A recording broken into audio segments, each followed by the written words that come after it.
Alrighty guys, welcome back to the third game of the Metroid Extravaganza stream, where we will be streaming Super Metroid in its entirety. I hope you guys are just as excited as I am. Let me do one quick thing. I forgot to check the volume just to make sure the volume isn't doing its thing. Yeah, because it'll bleed through this headset, unfortunately. That problem will be circumvented very soon. So. Alrighty, guys, here we go. Third game of the day. Oh, man. I am going to blast through this very quickly. Okay, go ahead.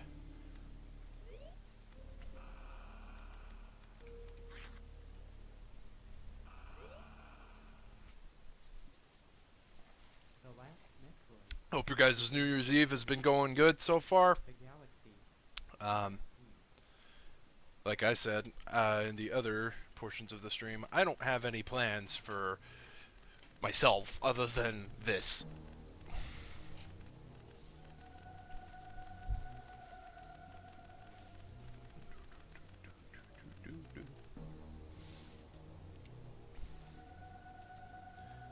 It really took me forever.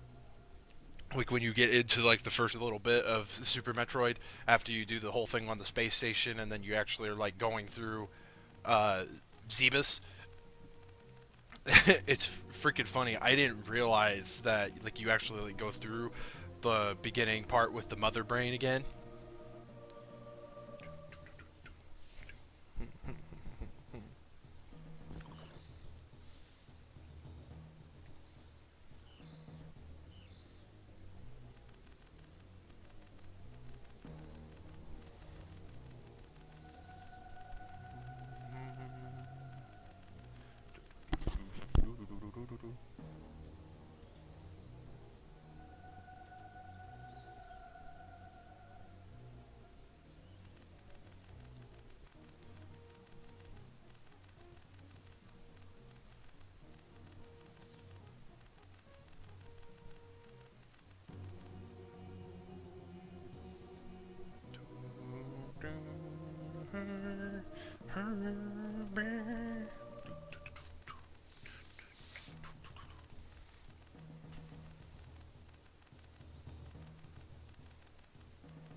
I like how it's called Space Colony, but it's like it's space.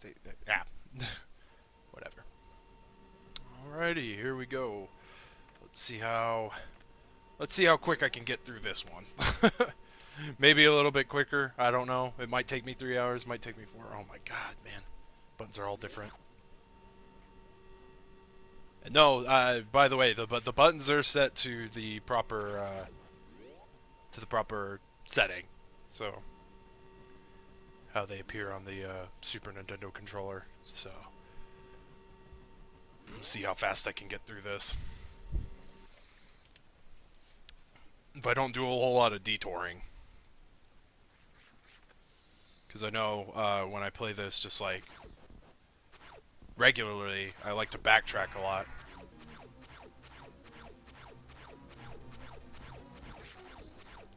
And go get stuff that I missed. Ow.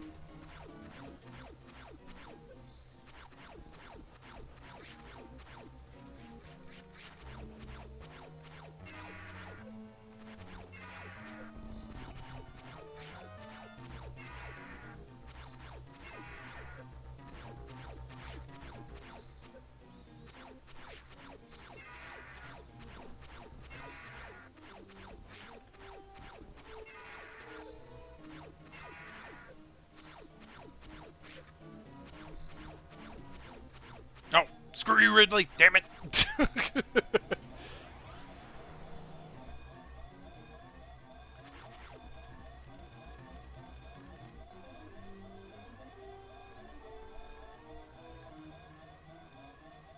God, man, they must have a lot of faith in the people who are there. I mean, to get out in a minute if there was a self-destruct sequence that was activated on this station.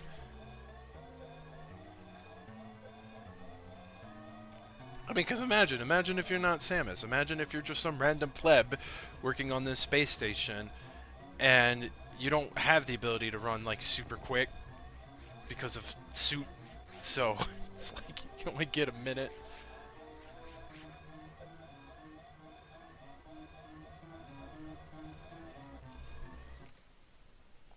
It's not that I don't enjoy Metroid 2. I'm just not as familiar with it as this one.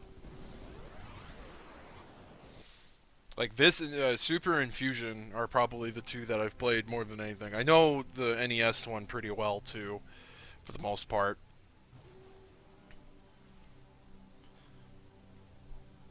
It's just Metroid 2 I haven't really gone back to because again I won't,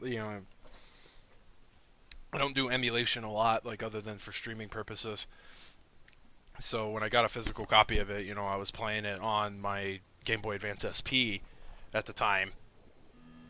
I still have that SP, of course.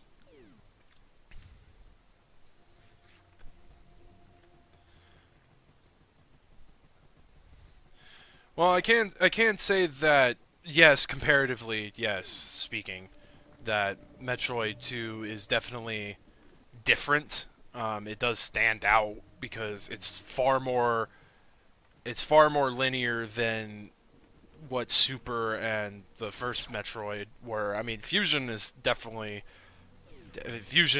of itself is pretty linear when you really sit and think about it as well. But it's more like you know, uh, two, you don't have bosses. I mean, other than that, like one little mini boss that you fight to get the spring ball.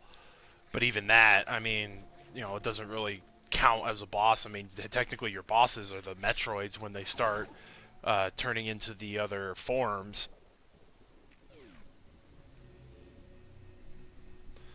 But yeah, I mean, it's very different. Um, it did a lot of things right in a sense where it introduced a lot of features that would make Metroid better, like the ability to shoot down, um, the spring ball ability, space jump. It introduced a lot of what would go on to make Metroid even better than what it was when it first came out. That's why you see a lot of that stuff on, of course, you see a lot of that when you play Zero Mission. And I'm not, uh, as for other M, I was actually talking about that earlier. I haven't really played enough of it. Um, Aside, I mean, I like the idea of what uh, Ninja Theory it was, the guys who did Ninja Gaiden. They were the ones who did it, right? Um, I mean, I kind of like that idea of, like, concept-wise, like, have Metroid be kind of more actiony than, like, Prime is great. Like I love the Prime games. Like I will never say that the Prime games were bad in any sense of the word. Um, I just think like with the idea like it's like okay, so we got the trilogy of the first person shooters as well the DS game that ties into that. So it's like why not do something more because Samus is really versatile with her suit. She can do a lot more than meets the eye, and I mean that's easier to translate in a 2D platform with side-scrolling style than I would say that it is to do in 3D. Um, so with Ninja Theory behind the wheel, you would have thought that that game would have done a lot better. You would have thought that, oh my god, this game would be um, amazing. But I think the thing is that like trying to Ninja Gaiden style um, Metroid is not as easy as one would think because I mean Samus doesn't use a sword. So like a hack and slash style kind of jump all around, do all these crazy combos and everything would work better for a character with a sword. Now if Samus for whatever reason started using a sword, I think that platform would work well. I mean, I don't really I'm not one of those ones who sits there and because I mean it's kind of diverging off of Metroid. Let's talk about Silent Hill, for example. Book of Memories, I didn't have a problem with. It's kind of the same thing with Silent Hill Origins. Like, Silent Hill 4 also kind of grew on me after a while. Now, Downpour and Homecoming, I just don't care for. I played Downpour, I didn't like it. I didn't like how sluggish the combat felt. You would have thought that, all things considering, they would try to implement more of a combat heavy centric. With Book of Memories on Vita, I know that no one really asked for a Diablo style Silent Hill game. I just like the idea that it was more akin to a multiplayer experience, and some people may disagree with that. Like some people might not like that idea. One of the things I always thought would be cool for the Silent Hill franchise is to do a multiplayer style game, like maybe like even have like two-player co-op, if anything, kind of like what Resident Evil did with Resident Evil 5.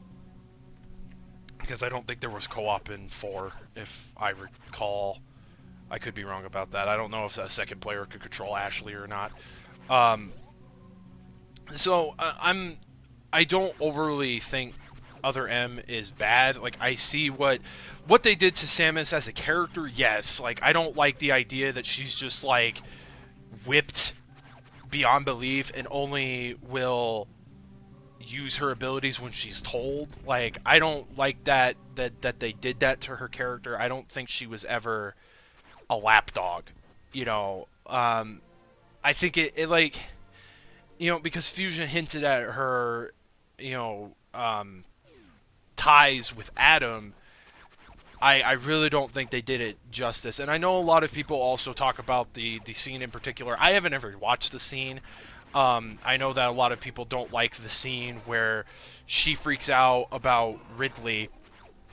But in some weird way, I don't necessarily try to justify that scene, but I can see where somebody would have some sort of like, okay, just imagine, because if you count Zero Mission as being the first, like if you retcon out the original Metroid and you count Zero Mission as the first game, you kill Ridley twice. You kill him as regular Ridley, and then you kill him as Mecha Ridley. So counting that out, and then Other M takes place after Super, where Ridley takes the Metroid and you kill him again. So in a way, it's kind of like I can understand. Like I don't think if I saw this entity that I have killed 3 previous times come back a fourth, I could understand being a little bit like, what the ever living fuck, like why, how is this guy, like I've killed this being, I've killed this creature, so it's kind of like I get where people think that kind of is a slap to the face to Samus's character, that her overall design and how they played about her in the story, like I get the gripes. But when it comes to the Ridley thing, I guess to a certain extent I can understand why someone would freak out like that, because it's like, when you freaking kill a thing that comes back over and over and over again, you would think after a while you'd start to like kind of lose your mind over it. I'm not saying that Samus is just straight up like, she's unstable, but it's just like, that's the one thing I could kind of say is like, I think that would unnerve me too. Like if I was this badass bounty hunter who had a run-in with this creature, and suddenly this creature comes back a second time, I'd be like, okay, maybe,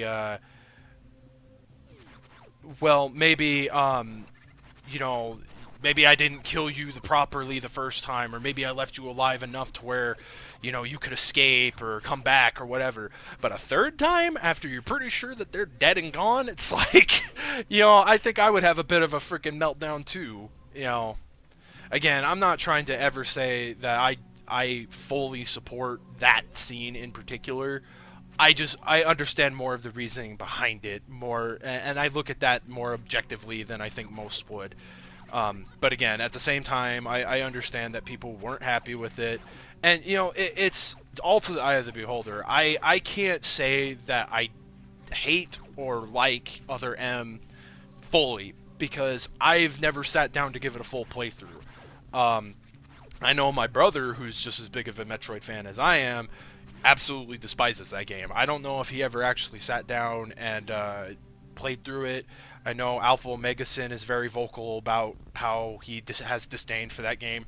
He is same with how he doesn't like some of the like other titles in the Silent Hill, you know, franchise. That like pretty much like for some Silent Hill 3 was like where the series died. Well, not where the series died. It was like 3 was like the pinnacle because 2 was held in such a high regard, and then it's like, oh well, 3 came out and that's even like that really did a lot of things right, and then 4 comes out and then everybody was kind of like 4. 4 again kind of grew on me over time. I don't think it's overly at like in comparison. Let's just talk about it in comparison to what we have now when it comes to games like Downpour and Homecoming. I would say freaking 4 is passable. I would at least give it that. At least to call it. At least it tried to do something right. Um, and speaking of Silent Hill, I know a lot of people kind of poo-poo it because it doesn't follow a coherent storyline. The only one that ever was a direct sequel was 3 to Silent Hill 1. I've never looked at Silent Hill as it needing to be a coherent storyline. I've always looked at it as sort of an anthology sort of thing, so that's why I kind of give the first movie a pass. To hell and back with the second movie. The second live action movie tried way too hard to emulate the source material and absolutely fall on its face. I do not like what they did. Like, the first movie in of itself is passable if you just look at it. It's like, oh, it's another telling of, Silent Hill. Granted, it tried to emulate the first game plot to an extent, with characters that show up like Sybil and everything like that. But the first movie, for what it's worth, I think is at least passable. At least in my mind, it's like, okay, well, we can have this sort of movie that's got kind of like this fan servicey feel, and at the time, of course, everybody's like one big thing like in that is that the appearance of Pyramid Head and everything like that, which I get. It totally poo-poos on the lore and everything. It's like Pyramid Head was a manifestation of James Sunderland. Why is he appearing in all this other media? Why is he in Homecoming? Why is he in the movie? It's like he shouldn't be there unless James is there. Blah blah blah blah. And it's like then they justified it in the movie. It's like, oh, he's what's her face's guardian. Blah blah blah. But yeah, so. Anyways, I'm totally sorry. Let me read what you said real quick. It's to the certain emotional distress from the game.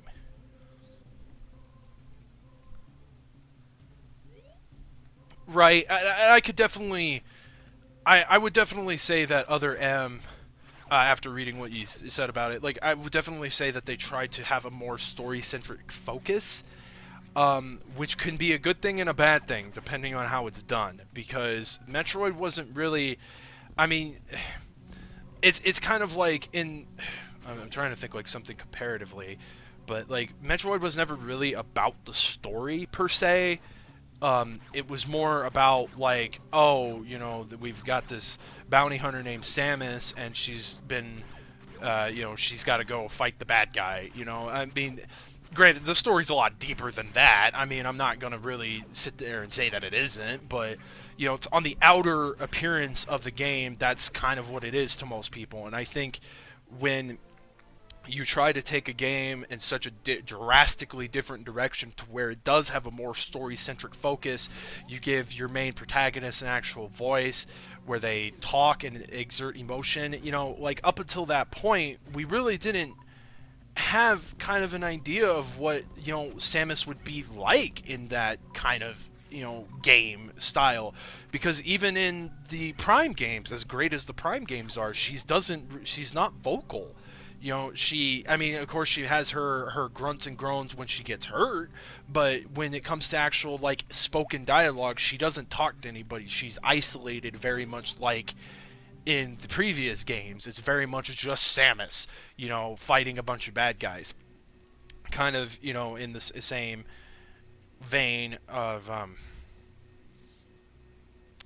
I just kind of lost my train of thought, but so again, I'm I would even like with how bad Federation Force went over.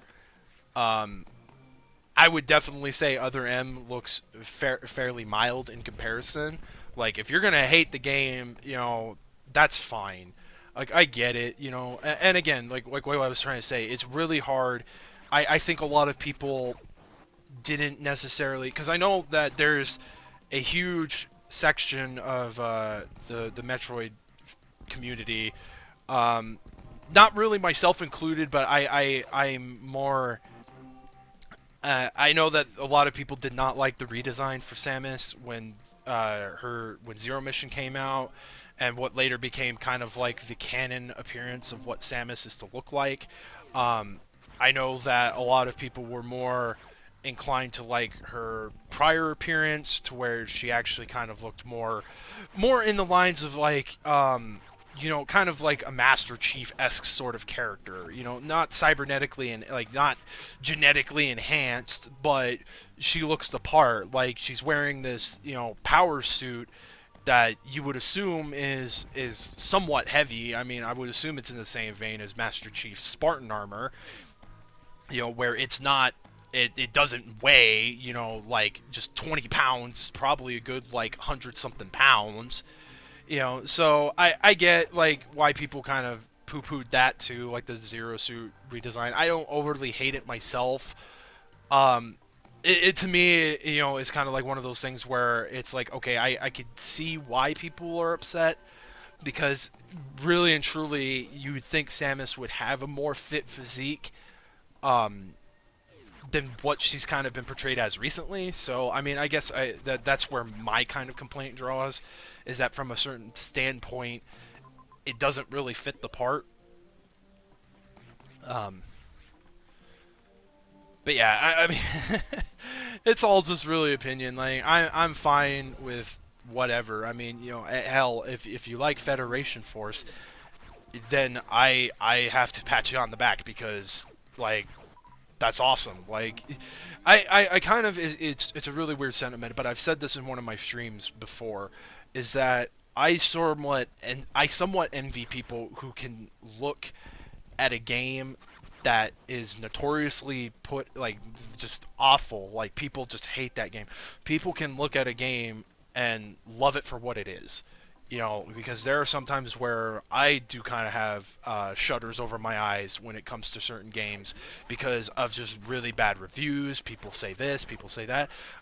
Point in case, I mean, you know, uh, everyone like I made two freaking videos about this. This is how much everybody like jumped on the Battleborn is garbage, garbage, garbage, and yet here I am just like it's not that bad. It's not Overwatch. It's not Overwatch. I've played both. I like Overwatch and I like Battleborn. I don't play Battleborn nearly as much as I did, mainly just because I don't have PS Plus anymore, so I can't get online. But you know,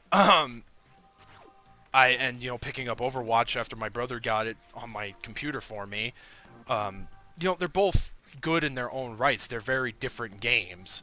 You know,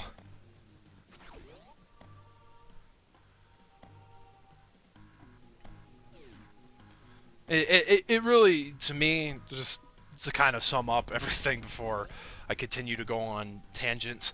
Um, to me, everything is in the eye of the beholder. If you like something, by all means. I would love to hear why, and if we're kind of button heads, like we're not on the same page, I would love to have a discussion about it, because I think I'm at the point now where I am more than capable of having a civil discussion if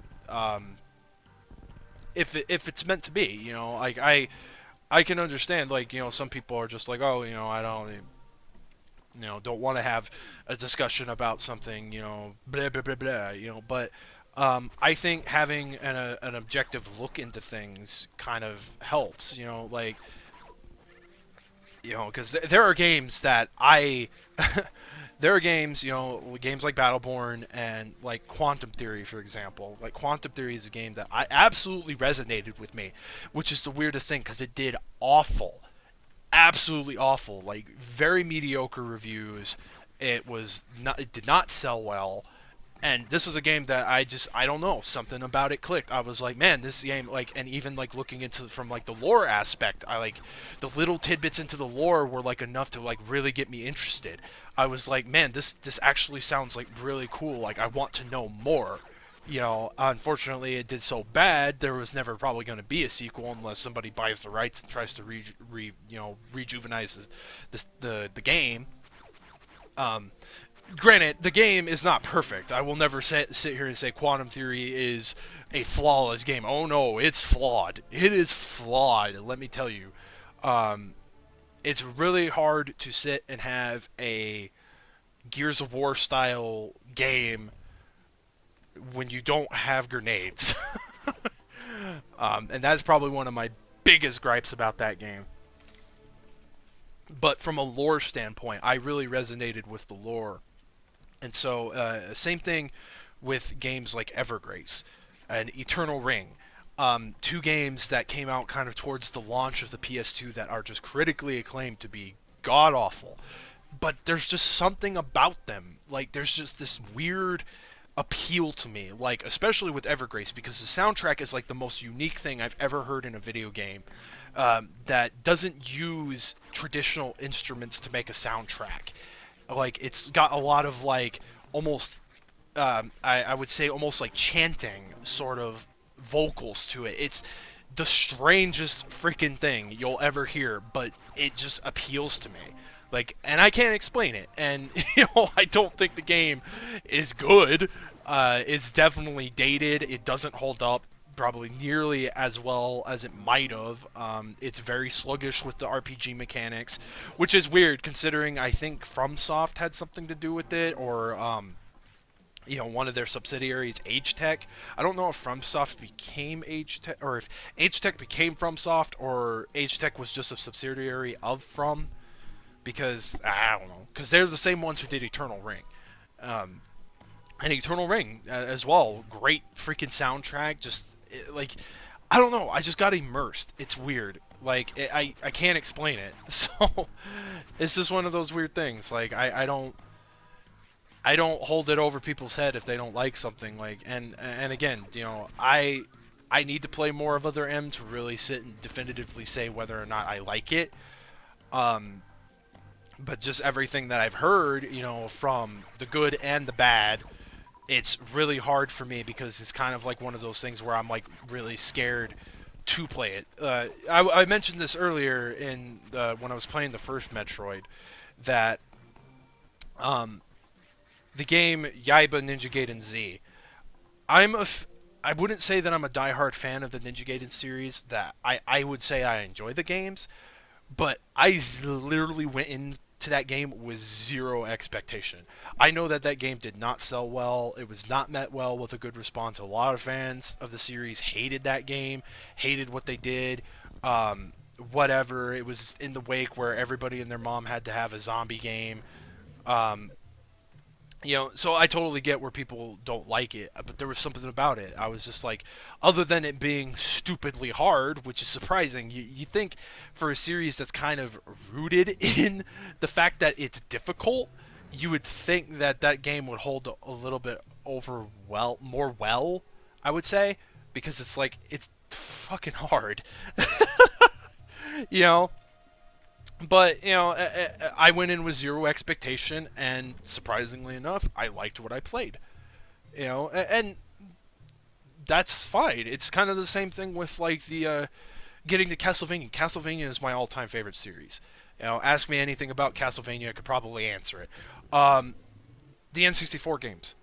Uh, I know I'm not the only one, but I love the N64 games, and I think Legacy of Darkness improved on what the first N64, because the first N64 game was an unfinished game.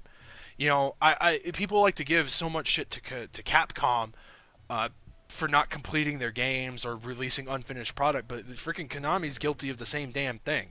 Because Konami released the N64 one early. That's why we got two N64 games. They're literally the same game, just the second one is more complete with added characters, added stages, and all that good shit. But a lot of people don't like those games. They're like, oh, it's sluggish. It was a really poor transition to, you know, um, what Castlevania would be in a 3D world. But the funny thing is that it plays more akin to a actual classic Castlevania than the other 3D Castlevanias do. Because Lament of Innocence, as much as I love that game, is literally verbatim Devil May Cry with a coat of paint for Castlevania. And that might be hearsay for me to say that, but it is. I mean, it follows an almost exact verbatim style with the way the camera works. You don't have free control over your camera; it's fixed positions. The way the combat works, it's very much Devil May Cry. It works for what it does, and I love Lament of Innocence, and I think it's a great game. But it's Devil May Cry because Devil May Cry did it first. And some people would even put it comparatively next to God of War because I think it even came out after God of War. And it's like Curse of Darkness, of course, improved upon that, but it was far from the classic traditional style of Castlevania. Like the N64 games, in many a way, they play exactly like the original Castlevanias. I mean, granted, in some of the levels there is that backtracking, like sort of, they're like puzzle solving, but for a good portion of the game, that's almost non-existent. There's like a few key levels that are like that, but then the rest of the game is just linear from point A to point B. Yeah, I know a lot of people don't like the platforming aspect, but herder, that's been beaten to death. And it's a mixed bag. You get people who like it, you get people who hate it. It's the same thing with Castlevania 2. And it's the same thing with just the Metroid style Castlevanias as a whole. I've heard people who don't like that Castlevania went to that style, that they would have preferred it stayed to the 2D linear point A to point B gameplay style, the sort of almost arcadey kind of style, which I don't hate that style, considering the first Castlevania I played was Symphony. And I went back to play the others because I started to get so engrossed in the series, I wanted to actually play all the other games. I mean, for shit's sakes, I own every single game except two of them, physically. Just because money issues and because I'm not spending $200 on a freaking loose Super Nintendo cartridge. Sorry, I might be a collector in some regard, but I have my limits on what I will pay for an old school game. Like, I think the only time I remember I...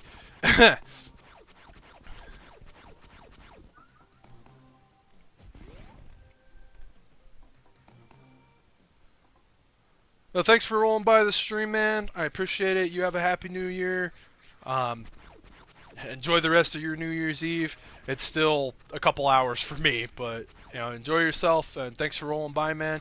And as much as I would love to see some donations come in for this, it's no skin off my back. Again, I do this just because it's a passion of mine, and at the end of the day, like I said at the beginning, very beginning of my stream, the number is just a superficial thing. It's like, it's all about just seeing what I can get more than, oh, I have to make this number to prove something.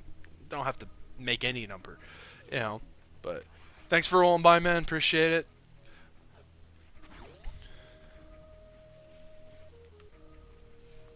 Oh.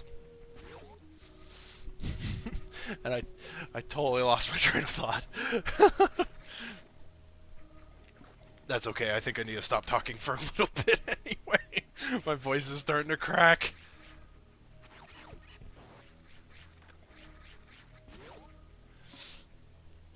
Oh, my throat's all raggedy now. It's all scratchy.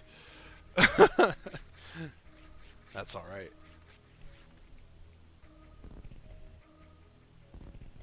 Oh, damn it! I should have known. I knew better than to do that. Okay.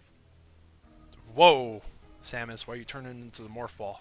I didn't tell you to do that. Okay.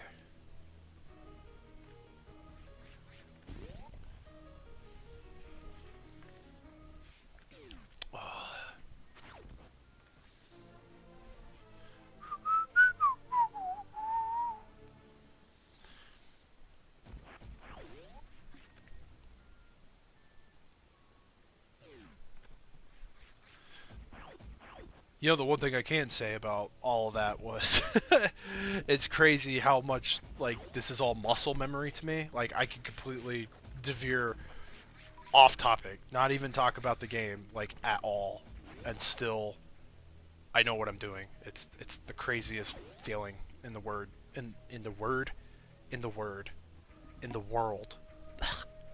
I've been slurring my words, like, this entire time. Like, I cannot talk. I need to go back to school and learn how to English better.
I don't necessarily think soda's a good idea for, you know, getting my throat clearer. Oh, damn it, that's right. You gotta freaking kill this little fucker. Where are you? There you are. Okay. Forgot you have to kill him, otherwise freaking can't open the damn door. Okay.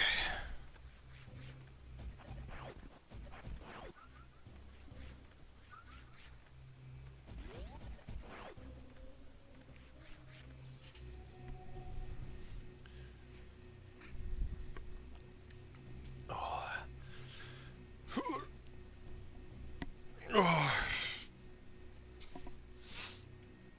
Well, somewhat good thing. I'm not yawning as much as I was. I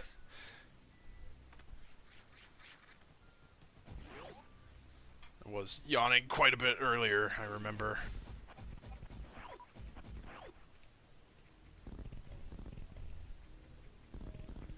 There it is.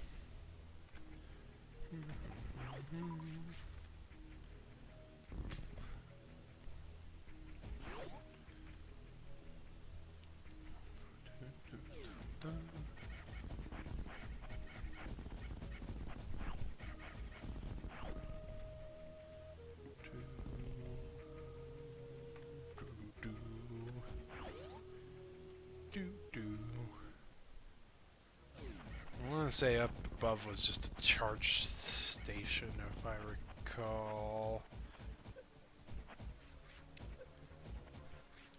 Oh look, it's the baby Kraid!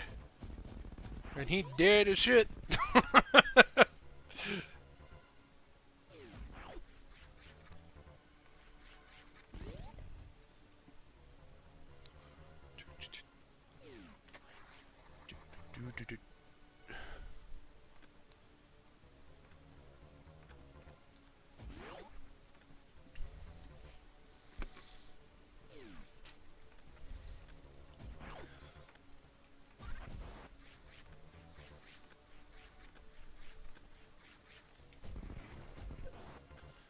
That was bad. Freaking just shot right at his stupid head.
Now, I can probably guarantee it's probably because I've been staring at a damn computer screen. I mean, I've gotten up and kind of just tried to rest. Yeah. I might have to take an extended break when I get to Fusion. 'Cause my head's starting to hurt.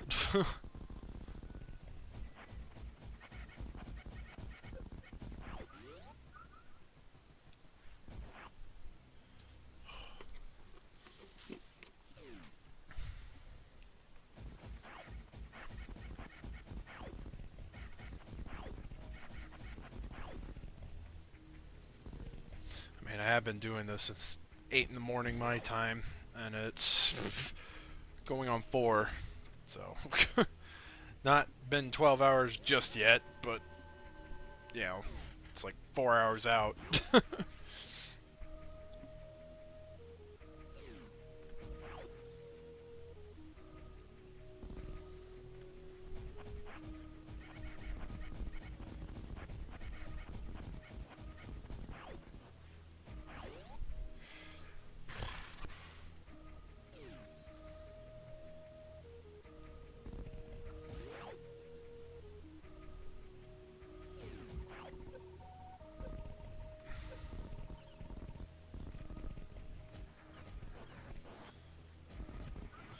Oh, shoot. I mean to shoot my super missiles.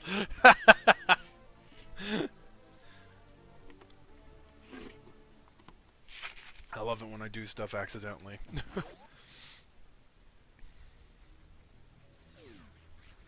It's like, I hated those bugs. They deserve the full punishment. Freaking super missile to the face.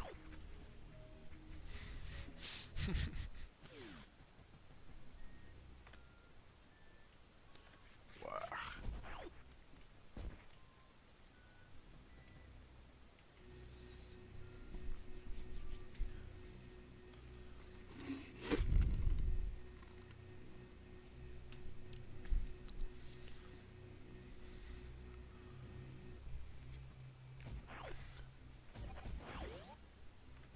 Okay.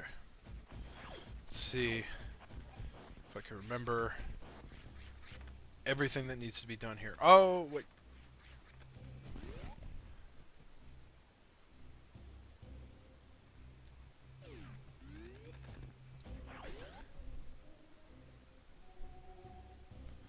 Actually. Oh, shit. No, I need the ice beam first. Damn it. Okay. Or wait. I can get it sooner than that, right? I think? I'm trying to remember, because I've done it before without having to go all the way back up into Brinstar to get the power bomb. I know that that's what they want you to do, but I've done it to where you don't have to. Because I think there's a power bomb here you can get.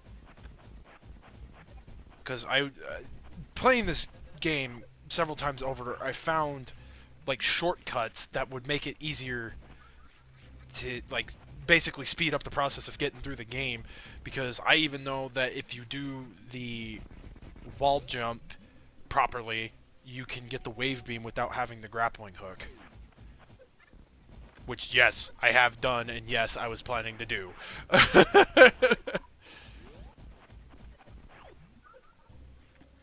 I want to say you can even get the wave beam before the ice beam. Because I think I did that, actually. Well, no, because you need the speed booster to get the ice beam. Unless there's another way to get it, and I don't think there is. I'm sure some speedrunner out there probably knows of the ways of how to get stuff way quicker than normal.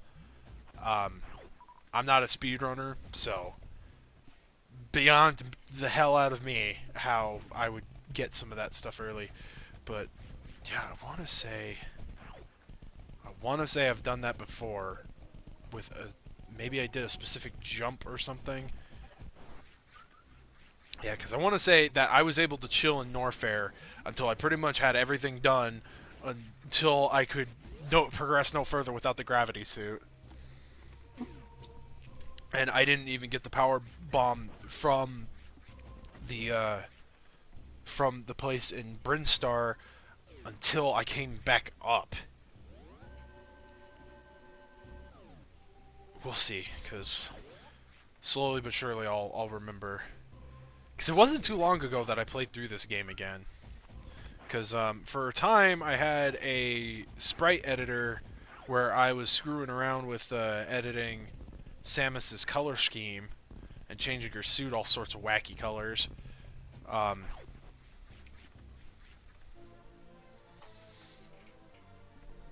One I really liked was I was trying to emulate the Phazon suit.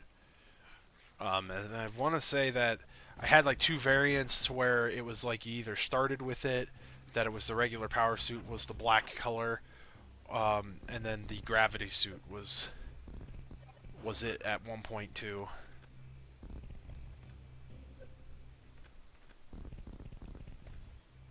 My brain's not working so good right now. So.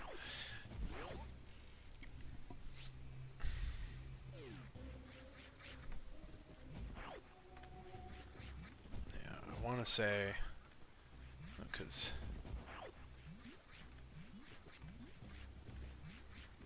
this goes backwards.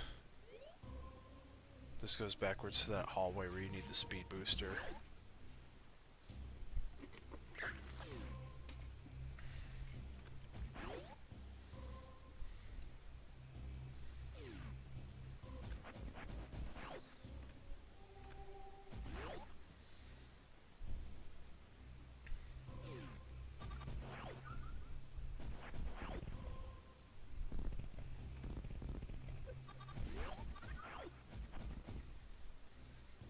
Alright, are you kidding me? Is the freaking Y button getting stuck?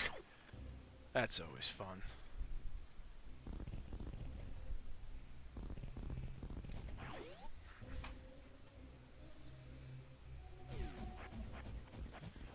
Yeah, are you kidding me? The Y button's starting to get sticky. How the hell does that work? I haven't even been using the Y button this entire time. I've been using the A and B to freaking play. Like, oh, excuse me. X is getting sticky. And mind you, I take care of my controllers, so it's not like I freaking like always have like, you know, like I'm spilling drinks and crap on them all the time. So why my buttons would start to stick? The only thing I could think is since it's a third-party controller, USB controller, that's probably why. I know these things aren't like of the greatest quality in the world.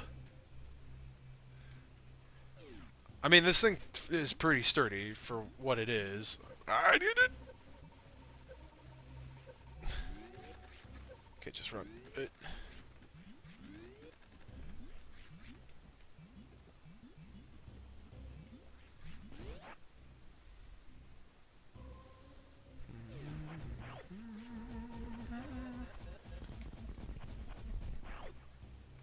Yeah, isn't it in here? I could probably totally get it right now. Yeah. Watch this. I'm gonna totally blow your guys' minds. Okay, see, there is more than enough room. You hit this platform, and all you have to do is just jump up it, and you could get the freaking wave beam early. You don't need the grappling hook. That wall jump is the most broken freaking thing they could have added to this damn game.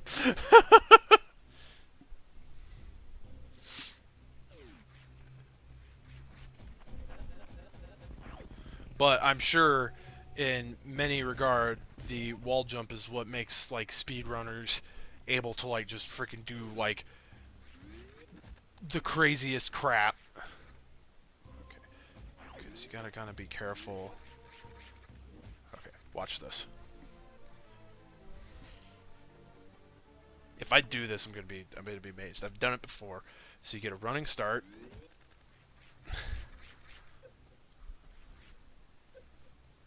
Oh, if I could see where Samus is, that'd be nice. There we go. You can do it without taking damage. I'm a pleb. But, yep. Don't need no grappling hook to get a wave beam. I almost wonder if some of that was intentional. Like, they added in things like that intentionally to, like, kind of, like, gauge if whether or not if the player in question would actually attempt to do stuff early like that.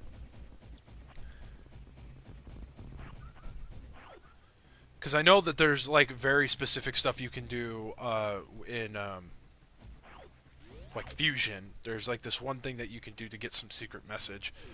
And so it almost kind of makes me wonder if they knew ahead of time that players were going to try to go outside the bounds, or maybe they left intentionally, like, easier ways to do things, and or not. They could have just designed it and never thought that the freaking people would abuse the freaking wall jump.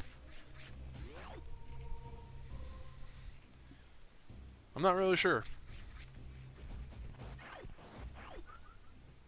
Because even with the wall jump, there's a missile tank on the other side of that pit of that hole, and I've pretty sure I've done it once before where I freaking wall jumped specifically up enough to where I could. I'm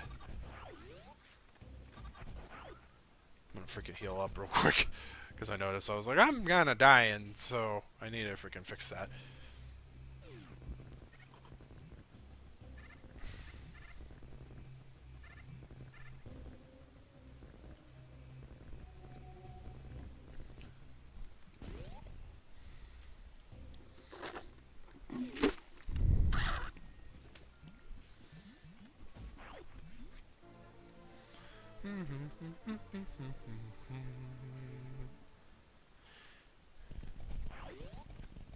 Run like hell.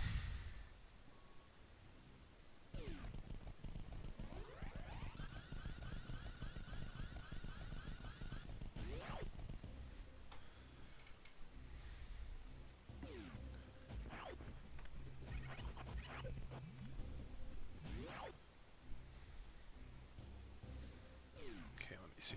I don't remember if you do it from over here or... Well, too late now. Okay, let me see. Okay, yeah, see?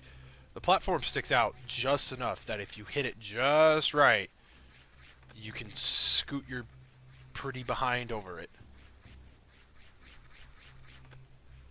You have to hit the sweet spot on this wall. It's really nothing glorious. I think it's just a missile tank upgrade, like a super tank upgrade or something like that. I mean, it's useful if you can do it. I'm not going to spend too much time on it because, again, the whole thing was not 100%, but I think you can even wall bounce off that. And I know sometimes it varies depending on the controller I'm using, whether or not I can actually do it or not.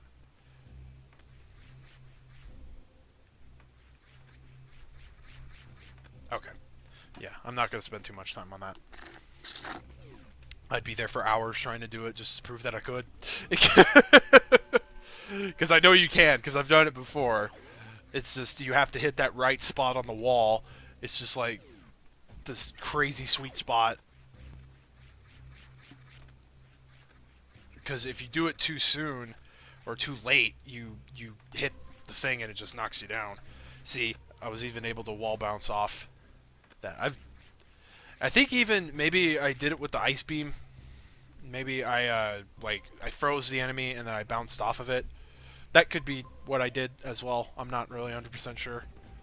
But speaking of ice beam, that's what we're gonna go get next.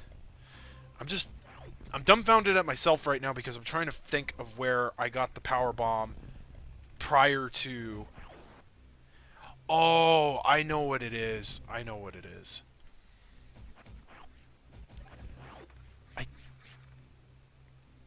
I thought I had it in my head just a minute ago. I thought I had it. I might be wrong. But I think, if I recall, there's a way to get into the room earlier where you don't need the power bomb. Oh, that's it! Yeah, that's it. I remember. Because you can get the wave beam early, you can get the power bomb early without getting the grappling hook. Yeah, I remember. I done remembered. I remembered how to do it. There's a freaking way that you can go. You basically bullshit the game, and you can go another way, because since you have the wave beam, it goes through. I remembered. Okay. Problem is,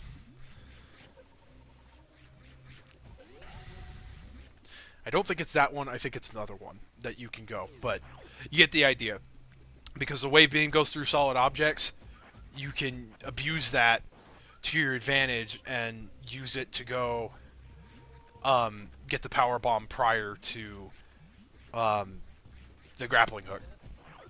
Hell, even I think even the ice beam prior to even getting the ice beam, you can get the power bomb.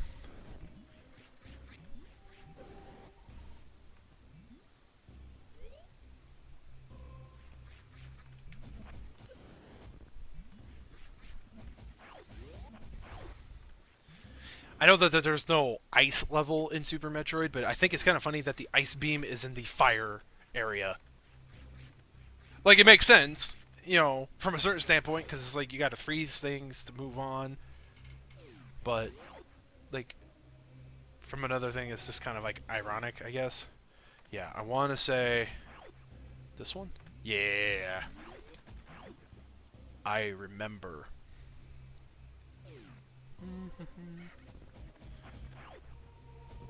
That'd be really grand if that would stop. Sam is just disappearing on me like that.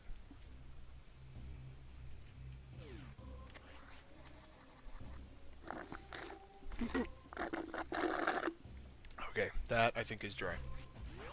Excuse me.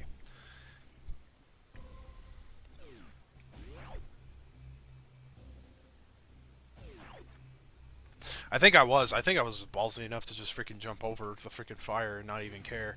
But yeah.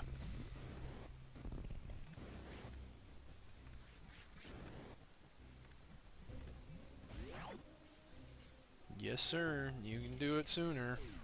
Because that's where the boss is.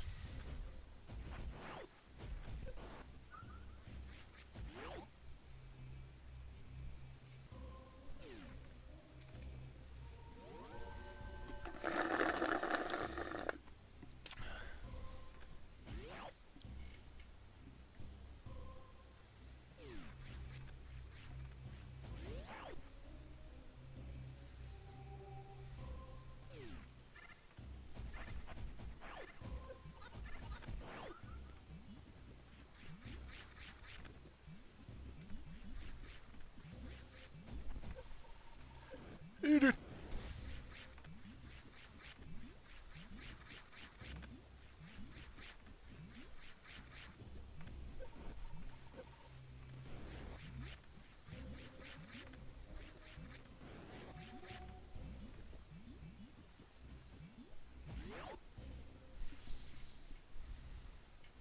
Or maybe it's the grappling beam allows you to get the power bomb, like an upgrade.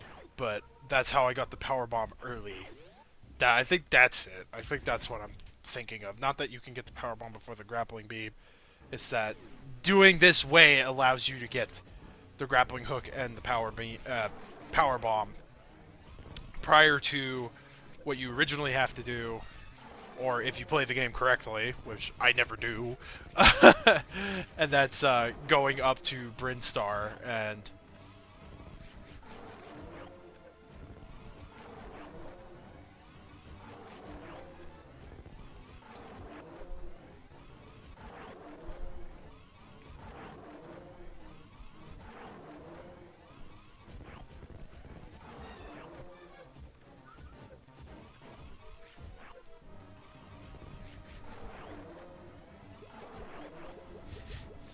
That was suicidal enough. I freaking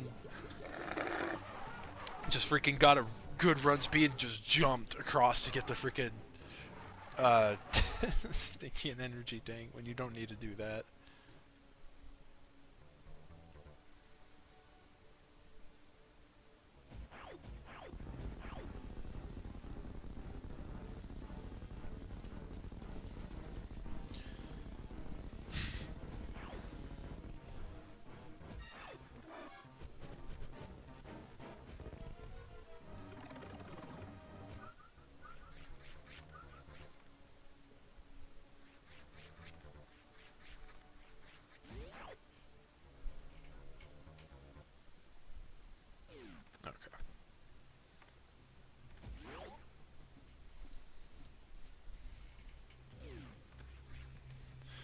Totally not where I'm supposed to go, but that's what I'm doing. Game breaking 101. Don't play the game how it's supposed to be played. Yeah, I think I even managed to pull off like a crazy jump with that too.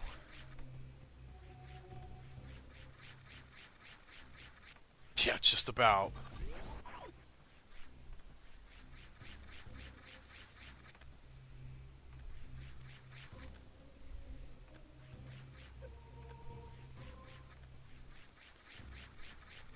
See, the thing is I keep hitting that, so it's like I'm either jumping too high or...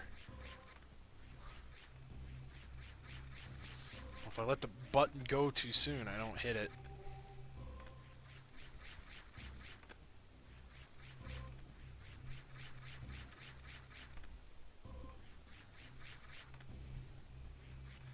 I think the first time I did this, I actually did it in the first try just to see if I could. I think that's like Super Metroid in a nutshell for me. It's like I tried something just to see if I could do it. And when I figured out I could, I was like, oh, holy crap, you can do it.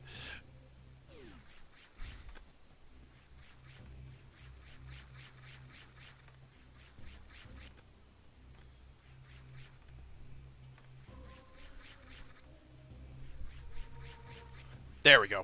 That's what you had to do. You had to wait for it to go down enough to where you don't hit. Yep, see? So I didn't need the grappling beam. I could do it without the grappling beam. Or I could have done it with the grappling beam, but I didn't need the grappling beam. I figured. I knew that that's what I did. Yeah, that's the crazy... Crazy fun times with Super Metroid. You find out how to do, like, all the stupidest shit in the game. Shit you shouldn't even be able to do. Crap. I think I was supposed to go that way first. Because I think that's where the grappling beam is.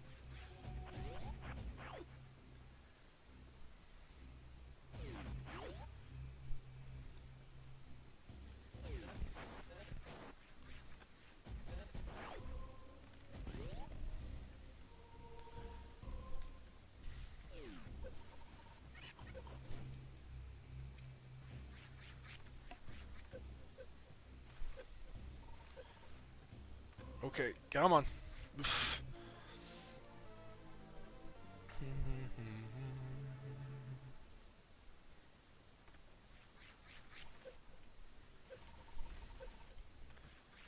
Promise I'm not purposely trying to freaking get myself murdered.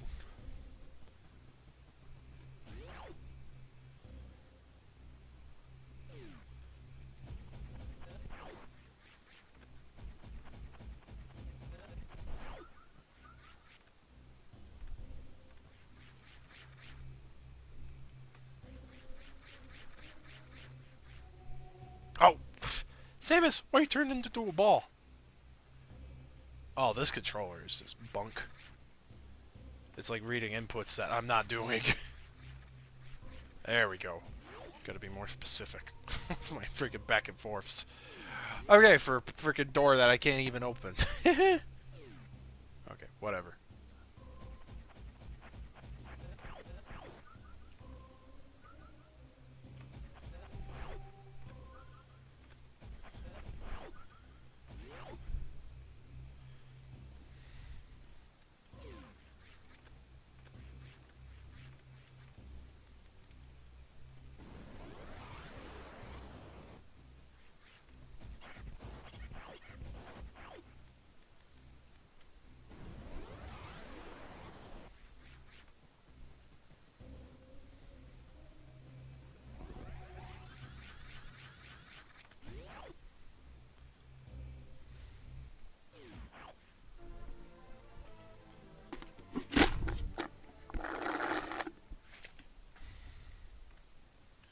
And I did it all without having the ice beam.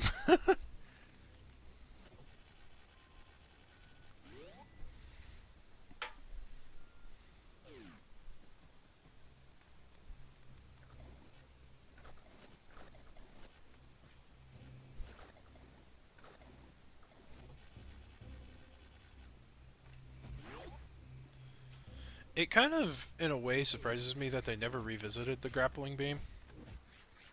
I mean, in Fusion, I mean, in the Prime series they did, but they never did in Fusion or in Zero Mission.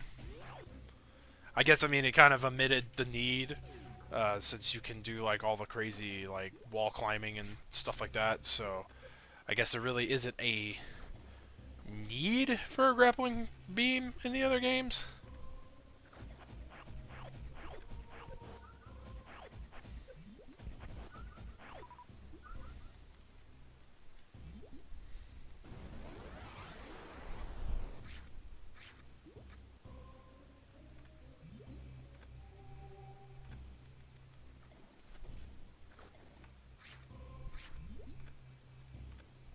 Oh,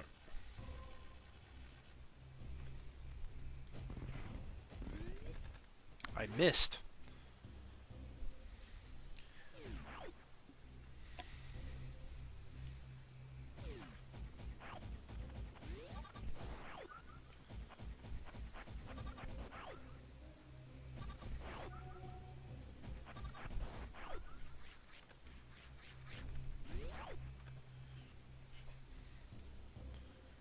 Get an energy tank and then work my way back up. And go get the ice beam since I haven't done so yet.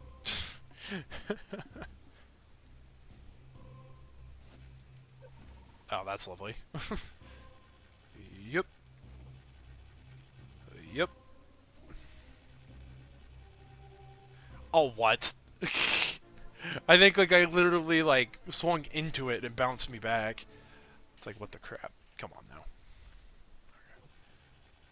Whoop, whoop, whoop.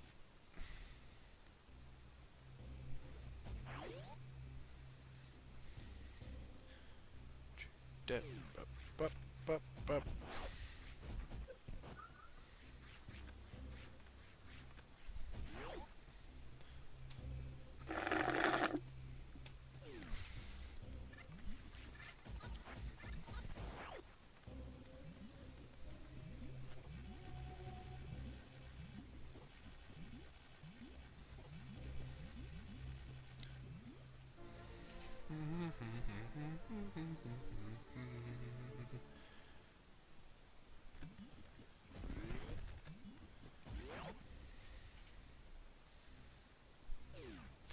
And guess what? I can get the X-ray beam before I even get the ice beam. That's another thing I'm surprised they never revisited was the X-ray scope.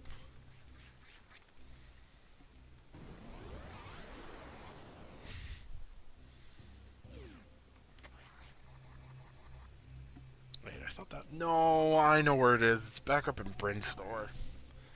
I'm silly. Yeah, it's back up in Bryn Store. It's not in Norfair.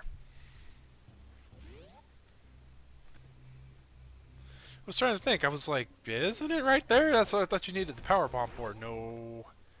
No.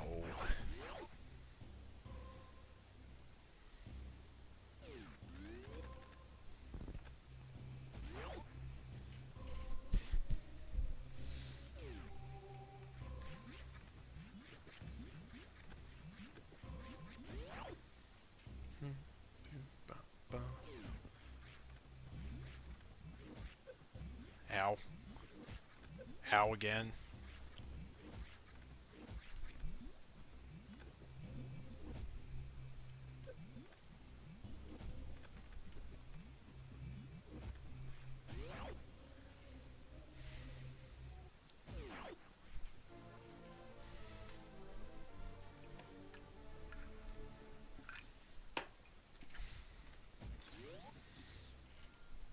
There we go. Ice beam.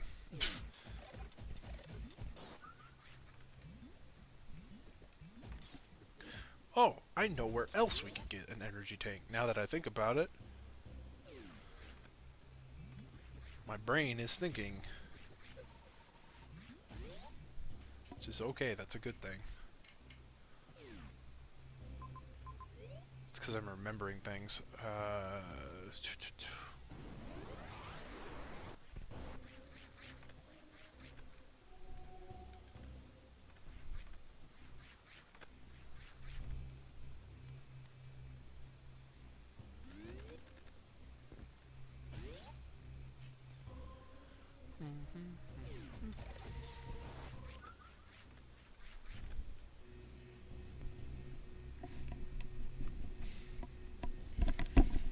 Okay, let me see. Let me look at the map for a minute. Let me see how I want to do this. Trying to think. Okay. Okay, yeah. That's it. Big rectangle room. That's not on the map. Yeah. That's where the, yeah, the, X-ray scope is. Okay.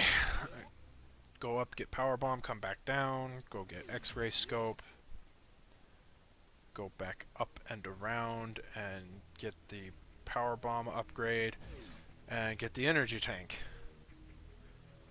Okay, I know how I'm gonna do this now. Yup. Yup. Let go!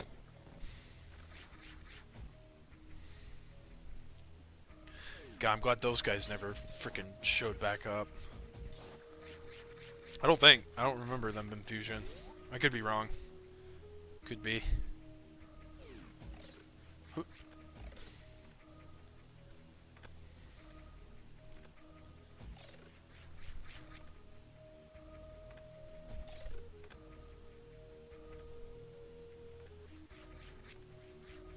Oh, wait. Is that...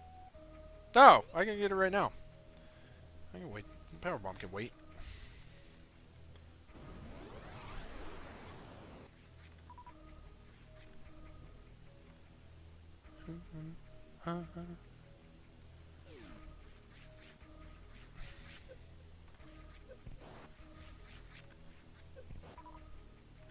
Get out of the way. Yep. Damn it! Stupid freaking ladybugs.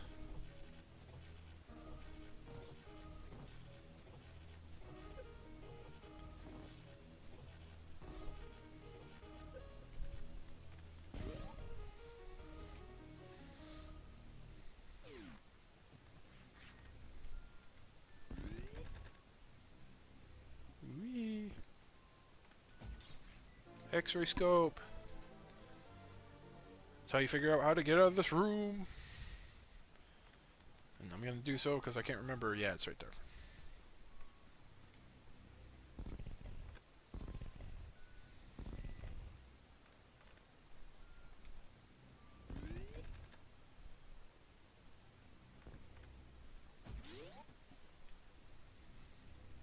Okay.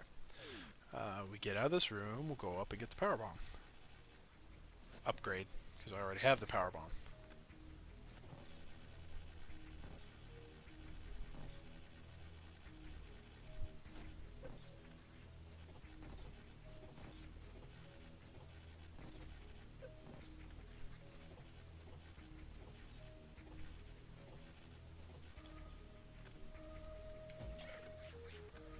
Oh, hell, yeah, that's right. You can freeze these dudes. I forgot.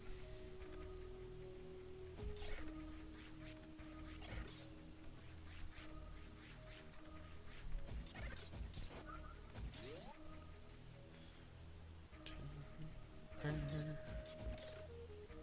power bomb.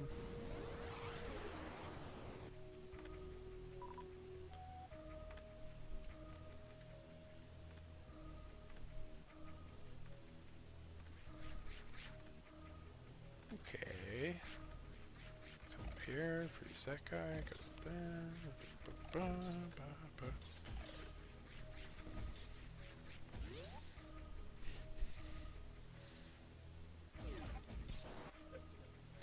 The hell did I hit?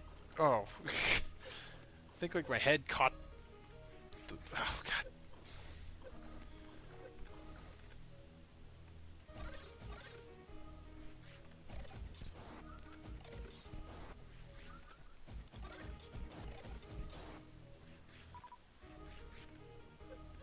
Stupid spikes.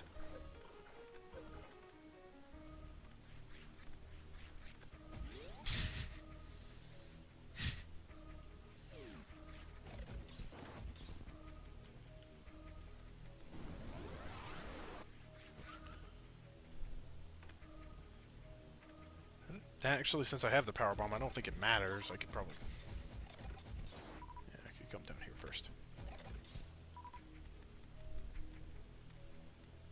Okay. Thank you.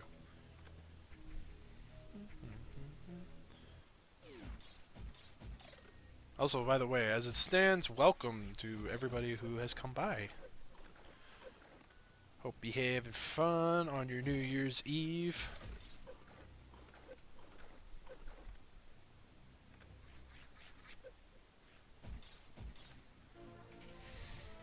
And glad you came by the stream just to check it out. Oy. Still got one more game after this, for those interested. I'm going to be playing, after I beat Super, I'm going to be playing, if I quit falling into pits, I will be playing Fusion after this in its entirety. The point of these streams is not 100% item run. That I might save for later. I've never actually done a 100% run, I think, on any of the Metroid games, actually. I think like maybe the closest one was Metroid 1. But yeah, I've got this, and then Fusion. So, I'm hopefully going to get this done maybe like another hour, hour and a half. Hopefully, maybe, I don't know. I'm doing pretty well, getting through stuff pretty quick, as long as I don't do a lot of backtracking.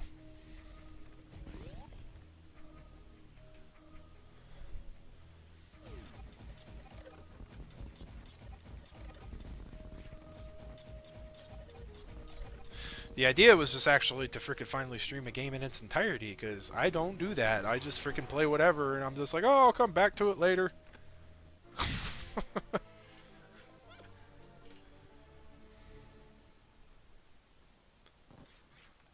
But I will be playing this for a bit longer. If I stop doing shit like that, where I'm just constantly jumping and constantly getting impaled by spikes. And I feel nature calling, so... Okay. I'm gonna come down, save it real quick.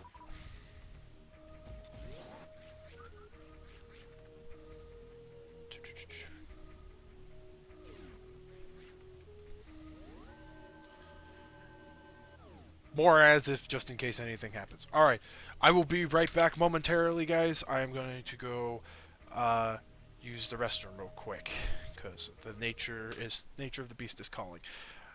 Anyways, I will be right back, and here's some music on, kind of keep you entertained while you're waiting. So, stay tuned.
The last Metroid is in captivity.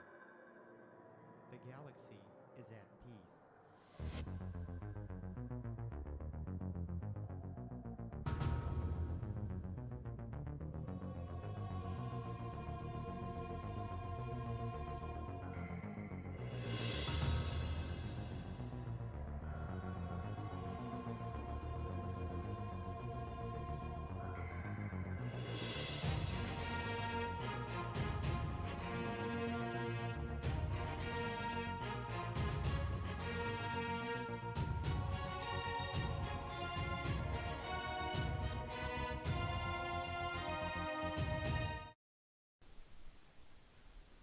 Alright guys, I have returned. Sorry about the wait. Hope I didn't keep you guys waiting too long. I topped off my drink too real quick. Alright, let's get back to this. So yeah, I'm gonna go get a thing. And then we'll head up to... Damn it, man. That's gonna drive me crazy that I keep doing that. I hate this area. Stupid spikes and damn plants that shoot bugs that grab onto you. Ugh.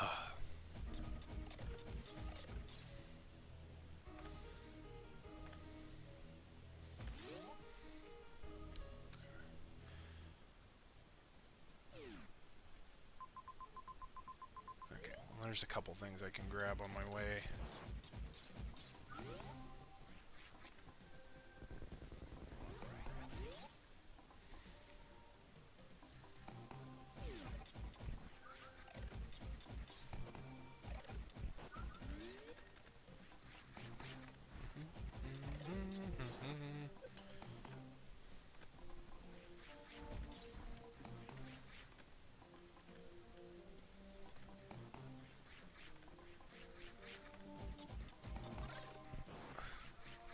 Okay.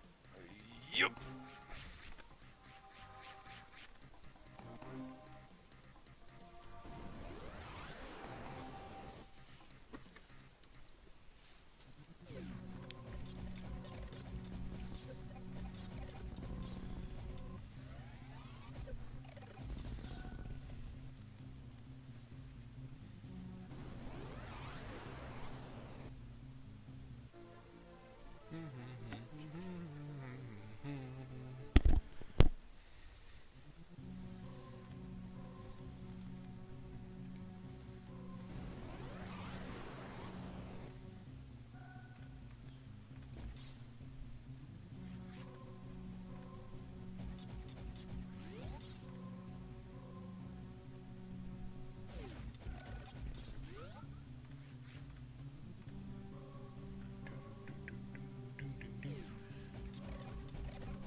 There it is.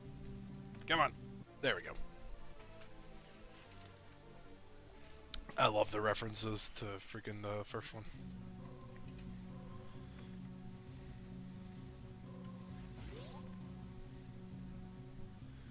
Alrighty, so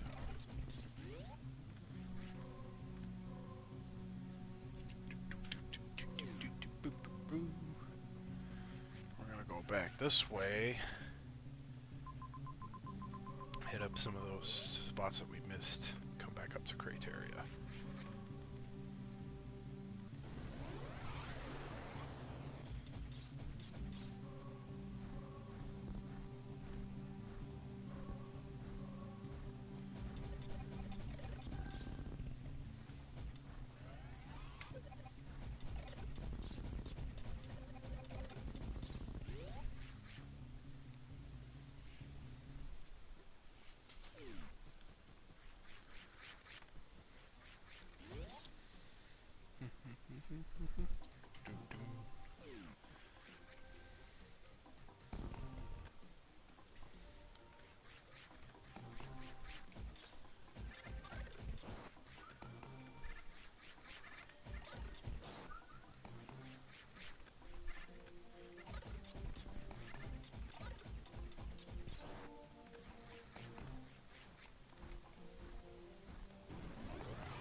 It's like I can't believe they want you to do like some crazy freaking jumping with the grappling hook. It's like the wall jump is just as effective. You made a straight wall. Trying to think. I know there's a door down here.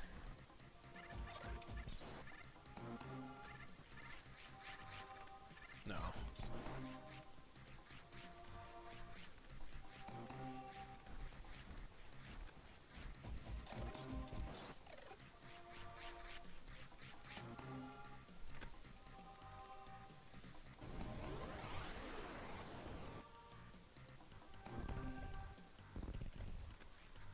There it is.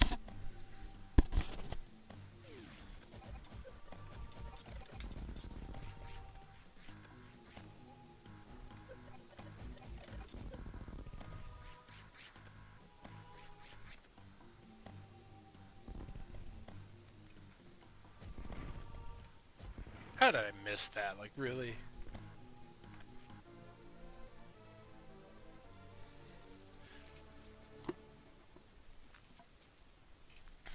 Oh, no, I couldn't.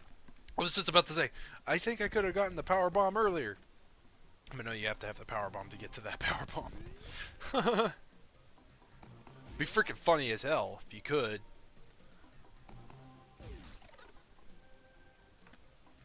Yeah, but there's no way to do that because you have to have the power bomb.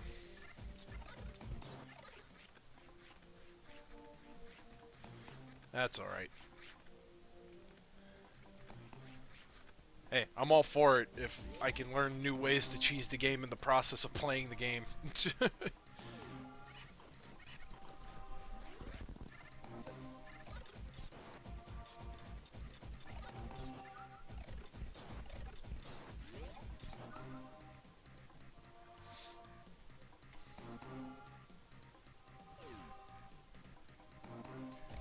Back.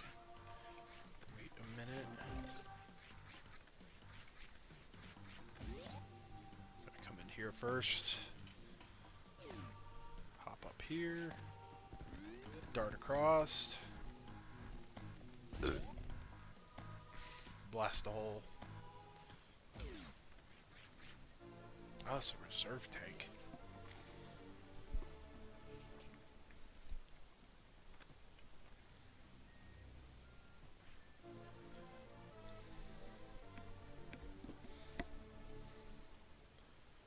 Can't remember, is it?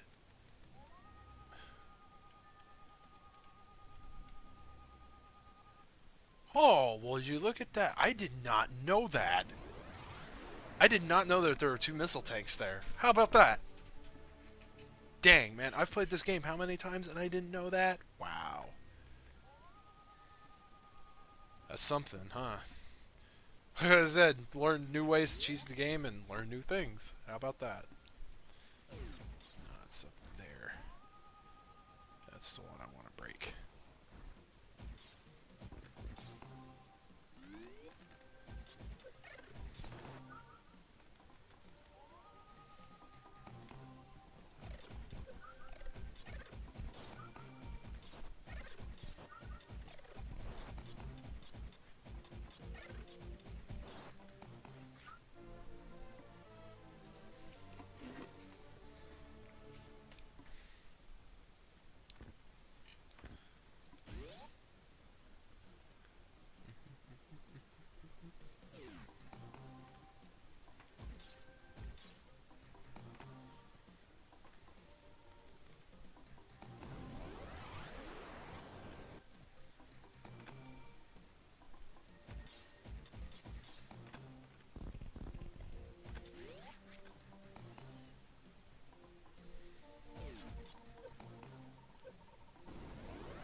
I think I do that like every single time I've gone into that room, like ever.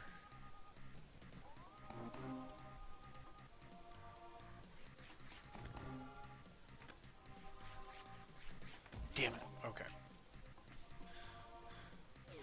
I've been able to do that jump before to where you fall and you wall jump up to the other side.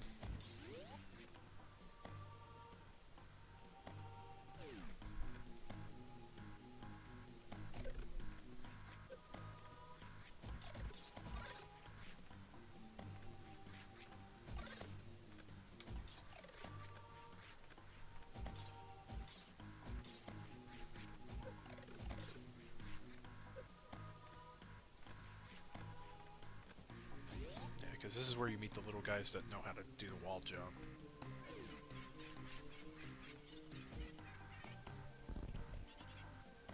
So there's that way. This way goes out, yeah. That one goes out.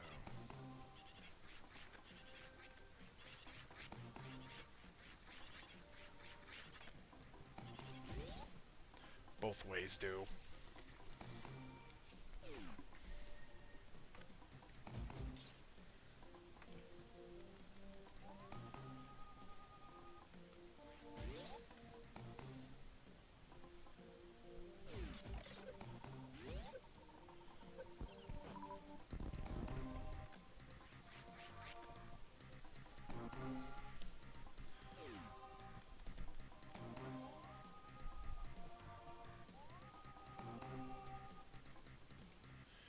Oh.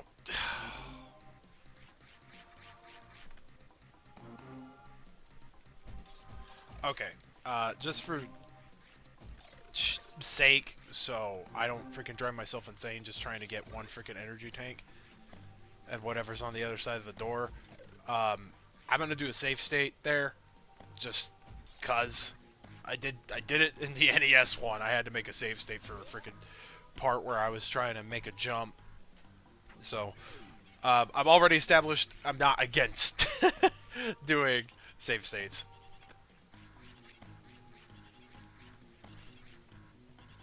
That's just that way. Like it's really tough to do that with the bomb jumping, but you can come back and do it with the spring ball pretty damn easily. So.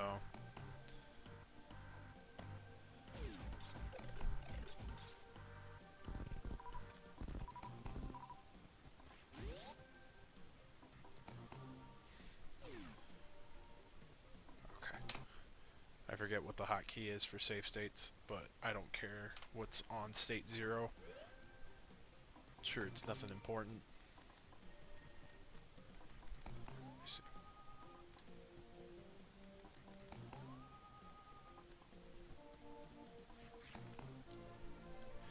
Guess I didn't need one after all.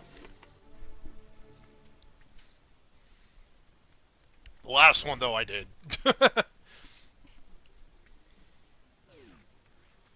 When I was trying to do that other one in the first one, yeah, I needed a safe state because that jump is like the worst thing in existence.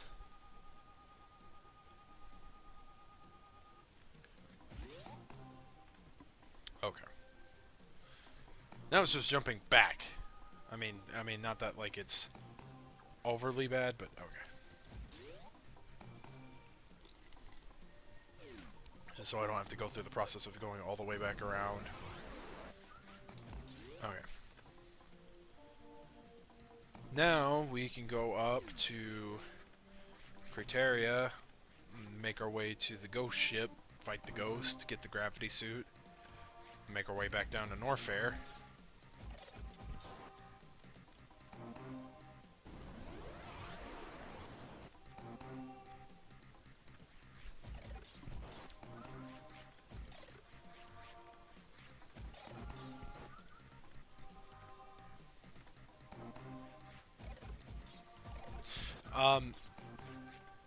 We'll kind of have to gauge what time it is for me by the time we get done with this.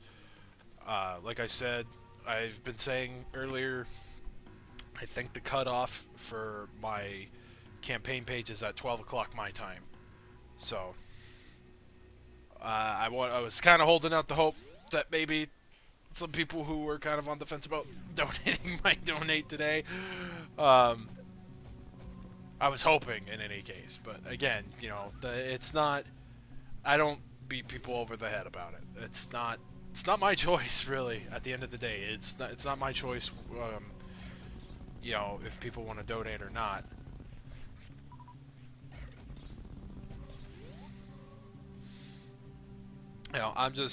I'm humbled by the people who did donate. Um, that $120. I mean, it was roughly the what my first campaign goal was. So I mean, I can't complain. If I could get that every year, I think that would at least be something. At least for the size that my channel is. I'm no PewDiePie. I'm no Markiplier. I know damn good and well I'll never see, like, I can't ever expect to have a like $5,000, $10,000 goal and expect to make it. Like, that's why I set the bar super super low. Like, I think even for me to ask for $500 for the UNM Children's Hospital was a bit pushing it, pushing my luck, because it's like, again, I'm not famous, and I think I've burnt more bridges um, than I've made. And I think if there is ever a time where I saw a spike in popularity for whatever freaking reason, I know that there would be some people who would have some things to say about that. So, um, I'm just here trying to do what I can, within the power that I have, within the realm of influence that I have. I think what kind of does upset me at times is that there are people who have far greater influence than I will ever see in my entire life. Like, if there was ever a point in time where I even had like 500 subscribers, like, there are still people who I know that have probably fucking just as many, if not more, than some of the big name YouTubers. And I think the thing is that I also understand charity work isn't for everybody. I understand that goodwill towards our fellow man is not written in every single person's being, which is fine. I don't expect everybody to treat everybody the same. Like, I would love if they did, but I understand that people will not always be nice to each other, and I understand that charity work's not in everybody's bag, but it really does tell me a lot when you have more than enough subscribers to probably make what I'm asking for 10 times over, and they don't do it. Like, that's kind of where, like, why I started doing it, was because I know that there are plenty of people who do it, and I'm glad that there are plenty of people who do charity streams. And I'll even give PewDiePie and Markiplier the benefit of the doubt. They do it too. It may not be for Extra Life and under the Extra Life banner, but they still do charity work, you know, and make thousands of dollars from their fans, to go to these charities, which is a wonderful thing. And I'm glad that so many people are touched by what they do, that they want to do that, and uh, I I just get kind of irritated that there are people who are well above the Call of Duty when it comes to the amount of subscribers they have. Like, I know people who have 500,000 subscribers and they don't do a lick of charity work. They don't they'd rather ask for money and then bitch when people think to have a problem with that, and then it's, oh, because I deserved it. you know um that's why, like, that's another reason why I chose a charity route as opposed to, oh, I'm gonna make this a living. Because one, it's not a guaranteed living. Like, my fame could be like just off the top, like just like hypothetically speaking, I could get fame and it could be gone the next day because something changes in the YouTube algorithm. People start suddenly being get unsubscribed from my channel without my knowledge or without their knowledge. You know, there's a lot of crazy crap that goes on YouTube nowadays.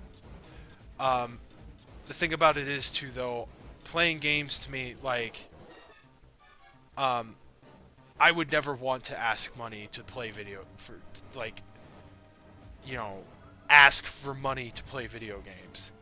I would much rather play the video games and leave it on the individual of whether or not they want to give my charity the time of day. You know, I don't want to get paid for this. This is just fun for me. It's a hobby. It's not a way to make ends meet. If I'm going to make ends meet, I'm going to go out there and work my ass off to do it. You know, not sit on my butt and crank out video upon video day after day after day and then bitch and moan when I don't get my way. You know, and I think that's kind of what in a way has made me sort of disdainful of even like the art community. Like, and I know that it's not every single artist and I wouldn't ever say that it was, but I saw a lot of that, you know, when I was really trying to actively pursue art as a career choice.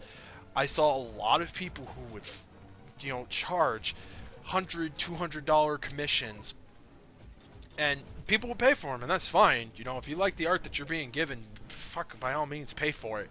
But then on top of that, have the gall to turn around and, you know, be like, oh, well, I need money because, you know, my medical bills or my, you know, my car broke down, so I need the money to pay for that. Like, it's like, I understand that, like, you know, that commission money isn't always going to be like what you can use for a living, but it's just and there's really nothing wrong with trying to ask, you know, maybe for like special commissions and stuff like that, or just get like a maybe like a backlog of commissions or something like that, so that way you can make those bills.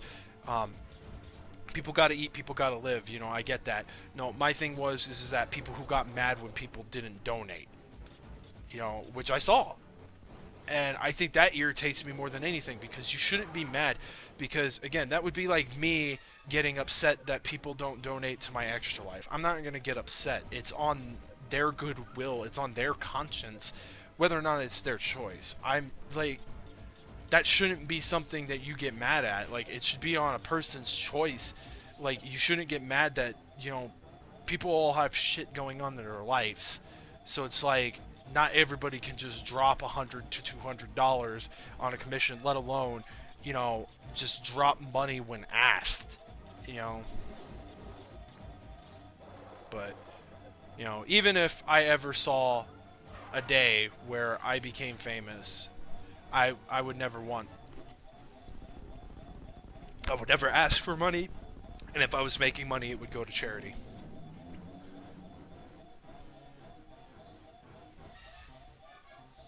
You know, and that's kind of why I do Extra Life. You know, it's my way to do something fun, to do something I enjoy, to do something I love, and it be an optional thing. That if people want to donate to something that's a cause better than myself, because you know what, people may disagree with me, but the kids are our generation. You know, kids are our future. You know, and I want there to be, I want there, you know, these kids to know that people care enough about them to, you know, see this money go to a hospital to make sure that these kids live. You know, because I think I've talked about this in one of my streams before, and again, I've probably said that like 5, 6, 7 times this entire time. But it's the truth. I mean, I do bring up stuff that I've brought up in other streams before, but you know, one of the things that always kind of just blows my mind is, you know, the WWE. As much as I have some reservements about some of the things that they do, who doesn't nowadays, but there was a segment that was filmed off air, and it was where this child, it wasn't Connor the Crusher, even though what they did for Connor was amazing in its own right. and I couldn't be happier that they did something for him, like that he was the first recipient of the Warrior Award, which just was awesome. And how much he loved WWE, how they made him an official person on the roster and everything like that. That was something special, and I know that and some people may be like poo-pooing that and be like, oh well, they should do that for every kid. And yeah, I wish they could. You would think that a big corporation like that, and that's not to say that they don't. I mean, I know that a bunch of those wrestlers do make a wish, and not just Cena. It's a lot of the wrestlers do. Um, it was one of the scenes. I forgive me for not remembering the name per se, but it was a kid who he got to come into the ring with Sting and Triple H, and it was this kid who he had survived cancer. Like, this kid was only 9 years old, and he had fought and survived cancer 9 different times.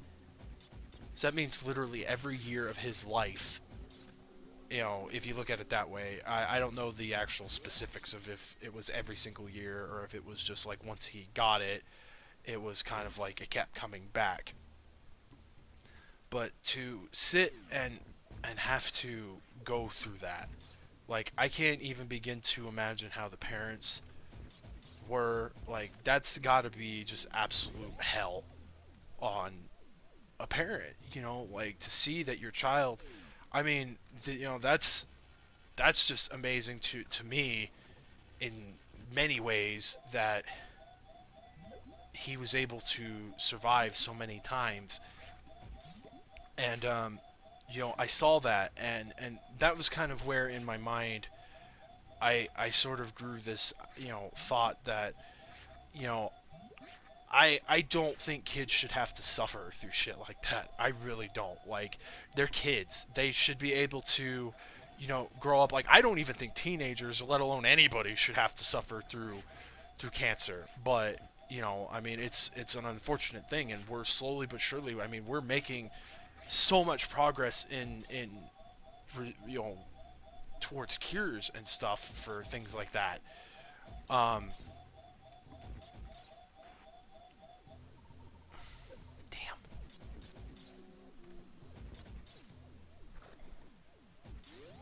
But that was kind of one of the real big things, the real big, like, what? I need to do something with the time that I have on this earth. Son of a bitch. And I don't remember where I saved it last. I want to say I saved it after I beat the boss, I hope. And I didn't even do that. Cool. Cool. But okay, yeah, you know what? That was probably me, because as I was talking, I probably got distracted and wasn't even paying attention like I should have been. Um, but no, like, that was really where I kind of drew the line in the sand. Was I felt that I needed to do something because I didn't want any more kids to have to suffer.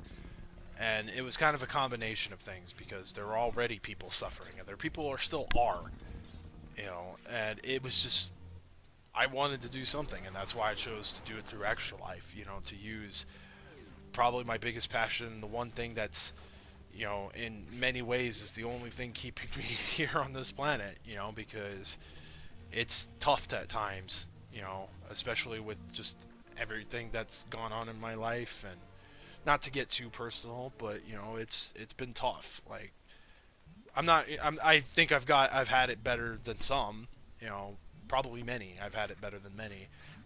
A lot of my friends come from broken homes. One of my best friends doesn't even know who the hell his dad is. So I can't say that I've had like the absolute worst life, but I have had tough times, and it's just like, gaming has always kind of kept me away from doing things that I would regret, and that's kind of one of the reasons, like, I wanted to share that with other people and continue to share that with other people for as long as I physically can,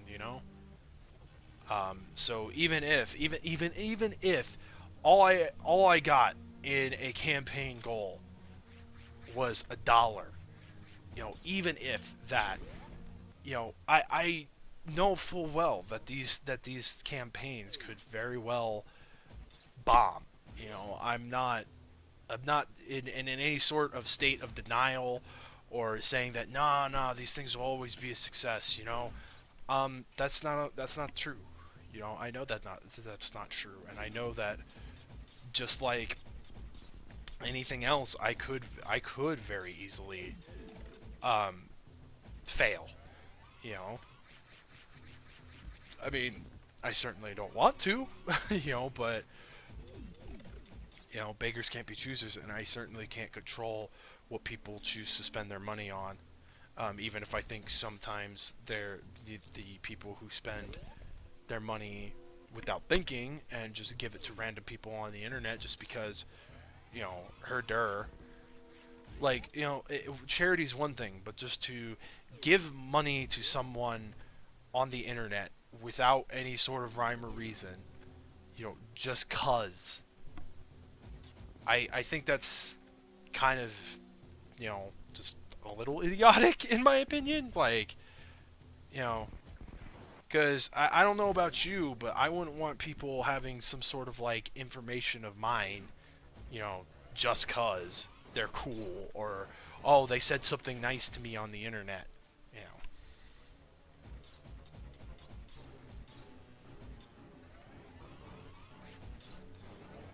But yeah, I mean I can't control it, you know. That's just my opinion on the matter. I think some people should be a little bit more frugal with their money, especially when it comes to content creators and what they produce.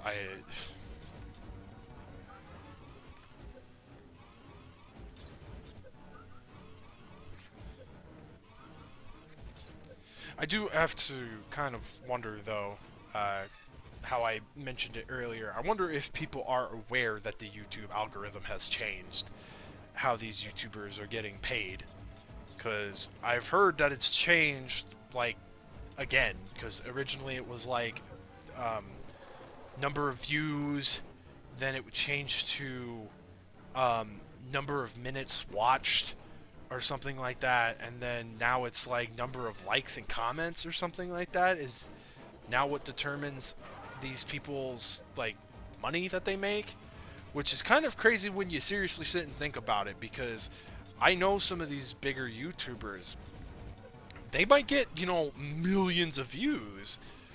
And yeah, their content, these 20, 30-minute videos that they're making might be garnering a lot of minutes watched, but when it comes to the actual likes, dislikes, and comments, sometimes they don't even rank up to like a million. So I'm like kind of curious like how that all pans out in reality. It's kind of like a weird thing. So that's kind of why like again, I look at something like that and how often something like that changes. And I'm just like I could never see myself solely relying on this as a steady sort of income. Like I just the risk factor, because one minute it could be, oh, you're making hundreds of dollars because people are cranking in the views, or the next it could be, oh well, you're now making only like 50 60 bucks because your likes and comments aren't nearly as extensive as your view count is.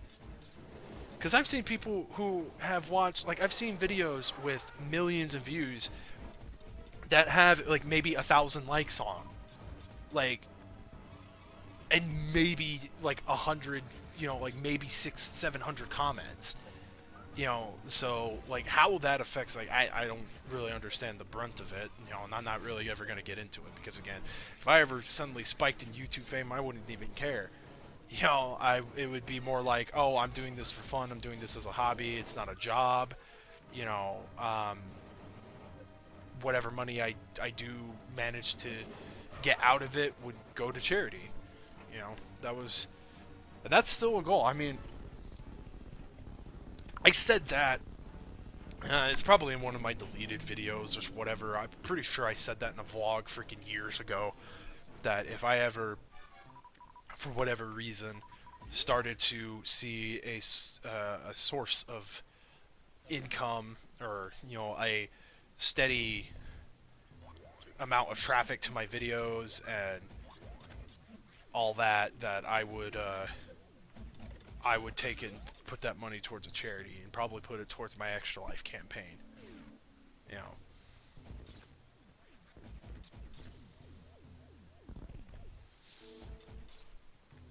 And I feel that like this may just be me, but I feel like I always kind of like when I get like into like the nitty gritty, like the really long, like when I get like super far into my streams, I always feel like I end up talking about this. I'm pretty sure I've talked about it more than once. I it's a habit I've tried very hard to break. I do repeat myself quite a bit when it comes to things that I talk about. Um, I know that that's not the that's not the greatest habit in the world to have, you know, because you can annoy people with that if you talk about the same thing over and over again, which I try not to. But you know, you never know. I guess in a way, it's kind of like I'm hoping that if people have not been watching my other videos and they just happen upon this one, that they'll give it a listen and they'll understand. Because let me tell you, when it came to all of this, like me doing Extra Life and all of that, it was like I've tried to explain myself to people so many times why I do it and what kind of influenced me to go that way and so on and so forth. And I think there was at one point where I eventually just came to the consensus that for one, it's really nobody's business but my own when it really comes down to it, how and when and why I decided to do this. Now, granted, I'm not that kind of person who's just an asshole like that. I like to try to share um, as much as I can about that because I want people to know that I'm doing this for a purpose, that I'm not just doing it because, oh, look at me, I'm the holier than thou. Like I'm not doing it to like, you know, make myself look better. I'm just doing it because I feel it's what I want to do. You know, I want to do, and that I need to do. As weird as that may sound, and a lot of people may not get that's fine. God, trust me, I've had lengthy email exchanges with people when I've told them about the things that I tried to do and I am trying to accomplish with, you know, Extra Life and everything. And I can't tell you the amount of arguments I've gotten into with people just the same. You know, it's like, you know, for something that I think makes sense in my head, you know, and I feel is at times coherent, it's kind of hard to convey that to people, I guess, at times.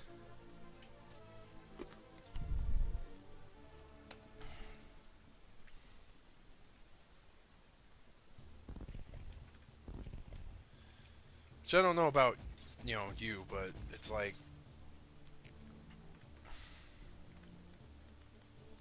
sometimes I feel it's kind of weird that like I mean again, you know, I know not everybody's, you know, gonna understand, but it's like I get kind of confused that like I think I can explain myself pretty clearly. Like it shouldn't be too hard to piece together why I do some of these things, but you know, who am I? Who am I? I'm just some random guy on the internet, so how should I know? You know, again, it might sound crystal clear to me when I explain it, and it might sound clear in my head, but to others it may just not. uh,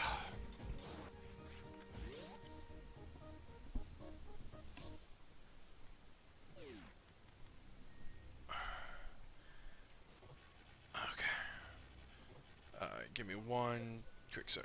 I'm gonna answer that real quick.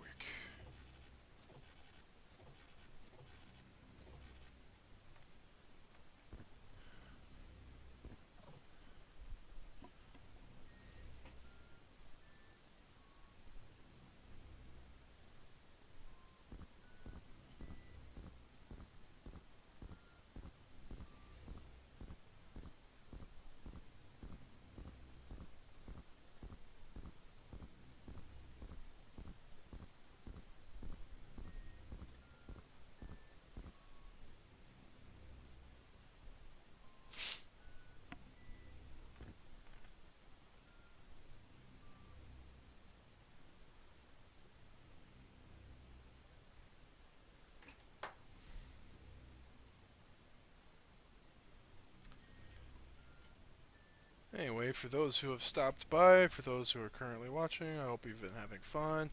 Again, I hope your New Year's Eve has gone over well, and you're having fun, staying safe for the most part, because you know it can get pretty crazy.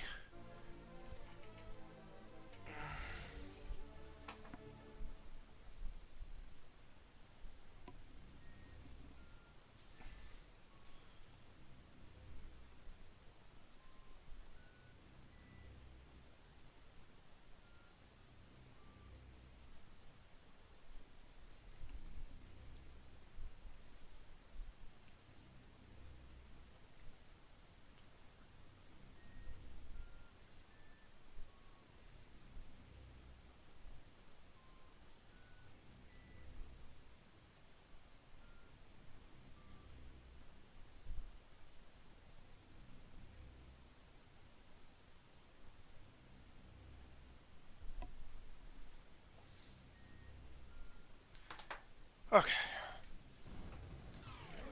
gravity suit. We're like, oh, I just realized what the next level was. Mirada or whatever, Mirelda, the freaking water area. Ugh.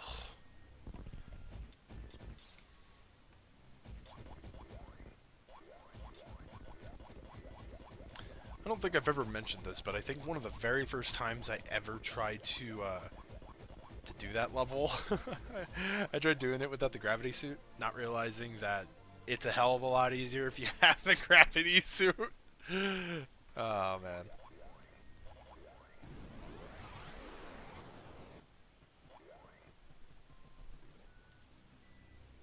Okay. Yeah, that's right. Okay.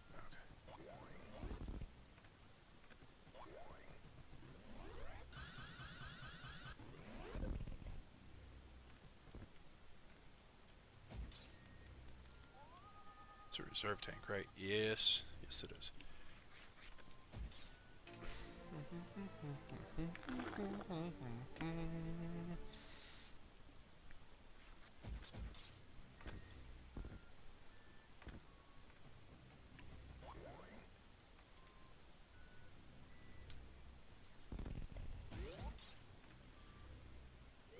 Okay, I don't think I can. I don't think I can come back up, but there is some stuff that I wanted to do here before before I continued.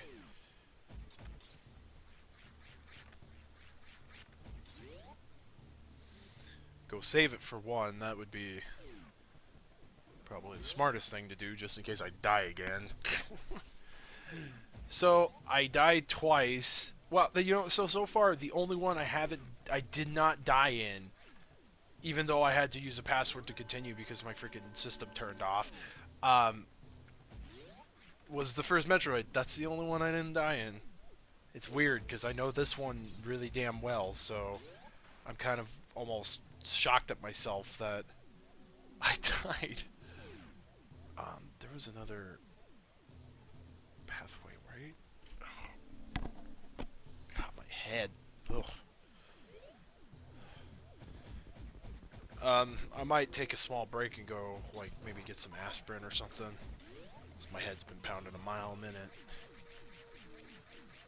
I'm not entirely sure why either, because it's like, I mean, the only thing I could think is just because I've been up and just freaking staring at this the entire time. So that could very well be it. Why I've got a headache.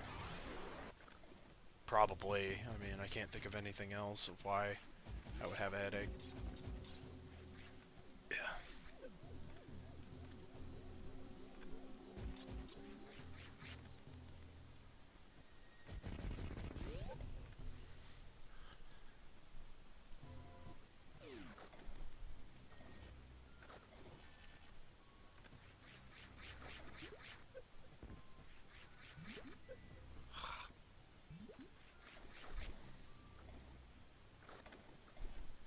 Oh, I know what to do. Yeah.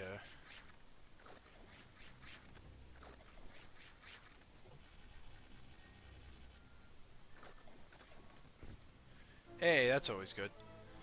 And, you know, so what if I would have gotten that earlier? The last time I would have survived. But there's no way to get that properly without having the gravity suit, because it's a pain in the freaking ass to try to do it with the Barrera. I don't even think you could make the jumps like you're supposed to be able to. Okay, I know. I think it goes back into Criteria. I'm not sure. I don't think it goes into the water area, or maybe it does.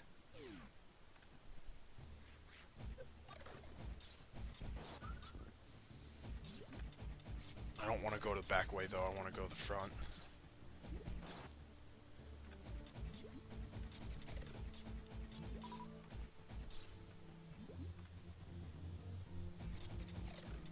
Yeah, this is going the back way, I think.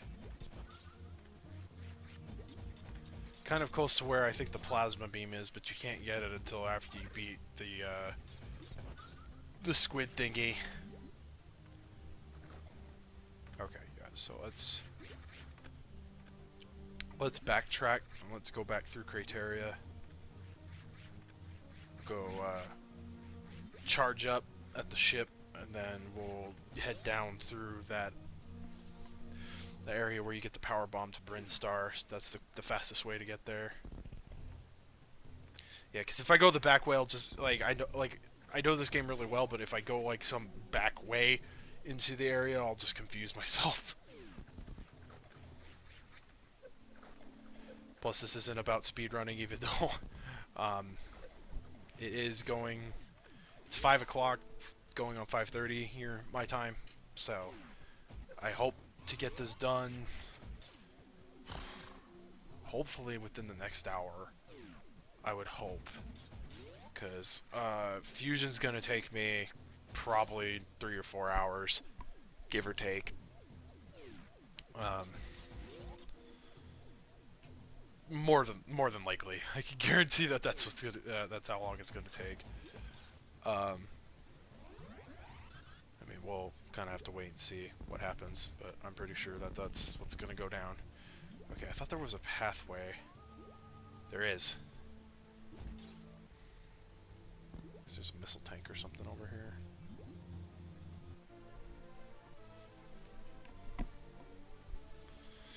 But yeah, we'll wrap up tonight with Fusion. I can go to bed happy that I didn't cut this short. You know, and that I went through this, and I'm probably, like, literally no joke, I'm probably gonna get done, and I'm probably just gonna be like, I'm probably gonna crash out. Because I doubt very seriously. I don't think any of my friends wanted to do anything tonight. I think a couple of them work. So I don't think it's like... I used to do... Back in the day, when we were in school and such, I used to do movie trilogies. Basically, it was kind of like a New Year's Eve thing where, like, we could all get together and watch a movie trilogy, and we did. I'm trying to think. I think the first time we did it, we did the Lord of the Rings, the extended cuts, and we didn't even we got through like the first one. We only got through like the first one. Then we got through the first one, and then I think we did the next two the next day, basically, because those damn freaking extended cuts are long as hell. So we did that. I want to say the following year was when, on the 30th, we did Star Wars Episode 1 through 3, and then New Year's Eve, we did Episode 4 through 6. So we did the entirety of the Star Wars movies that were out at the time. I want to say the following year after that was when we did the 3 Shrek movies plus the 2 specials. So Shrek 3D and Shrek the Halls. And then we watched all 3 Pirates of the Caribbeans after that. I'm trying to think if we did another trilogy after that. I think a part of me wanted to do. Um, we really wanted to do the Chronicles of Riddick because at the time there were the three movies, so we were going to watch Pitch Black, the animated movie, and then Chronicles of Riddick. That was before Riddick came out, way before actually. Um, there was another trilogy I think I wanted to do, but we never got around to doing it. So the last time we got together, instead of doing a trilogy, I thought, how cool would it be? Let's all bring a movie. Let's all pick one movie we really want everyone to see, and we'll do that. We'll do like a movie marathon. So I brought Hot Fuzz. We watched Hot Fuzz. We watched Batman Beyond: Return of the Joker. We were going to end up watching a movie after that, one of the Bleach movies after that, but we ended up watching the other guy because one of the guys at that particular event was throwing a fucking hissy fit that we weren't watching his movie first. So we watched Hot Fuzz. We watched Batman Beyond: Return of the Joker. Then we watched the live-action Tekken. And my lord, Meridia, that's it. Okay, I've talked about this with a couple of the guys who are in the TCP, and I know there's a lot of people who don't like that movie. It's not a good movie. If you're looking for a movie that is accurate to the games, it's not a good movie. However, it is a movie to me that is laughably bad for the sole fact that the person who plays Heihachi in the movie is the same guy who played Shang Tsung in the live-action Mortal Kombat, and Johnny Tsunami in Johnny Tsunami. So just that alone made the movie totally worth the sit down to watch. Like, that sounds like the stupidest reason, but goddamn was I laughing through that whole damn movie. The fight scenes, I mean, for what it's worth, the action was there. Like, I mean, the action was good, the plot wasn't, but, I mean, just that dude playing Heihachi, and, like, it was the most backwoods version of Heihachi. It's not the badass Heihachi Mishima, you know, no, it's this freaking old man calling himself Heihachi who just sits in a chair and just watches everything. Like, literally, verbatim. That is Heihachi's role in the Tekken live-action movie. He watches. Oh, man. I never laughed so damn hard in my life, dude. Like, that movie was a lulz fest for me. Which is really funny because the guy in question who had to sit through that abomination, he really liked that movie. Like, that was the thing. Like, he legitimately liked the movie. And,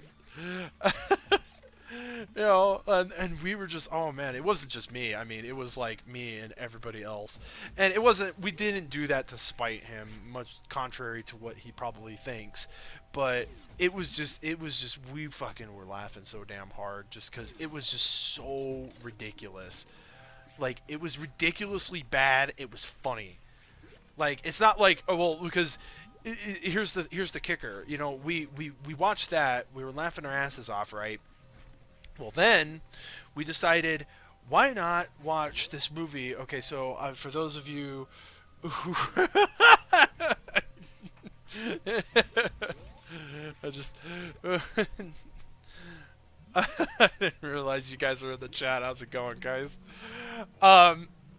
But here's the kicker of that night. The best part of it was we, for all those who are familiar with James Rolfe, the AVGN, he did a movie review on Cinemassacre as himself, not the nerd or anything like that, for a movie called Robo Geisha. And Robo Geisha. Okay, so he did like a 6-minute movie review on this. The 6 minutes that he reviewed of that movie was everything that was noteworthy in that movie, and it was a 2-hour movie. it was a B movie that tried so damn hard to be a legitimate movie. Like, it was almost saddening.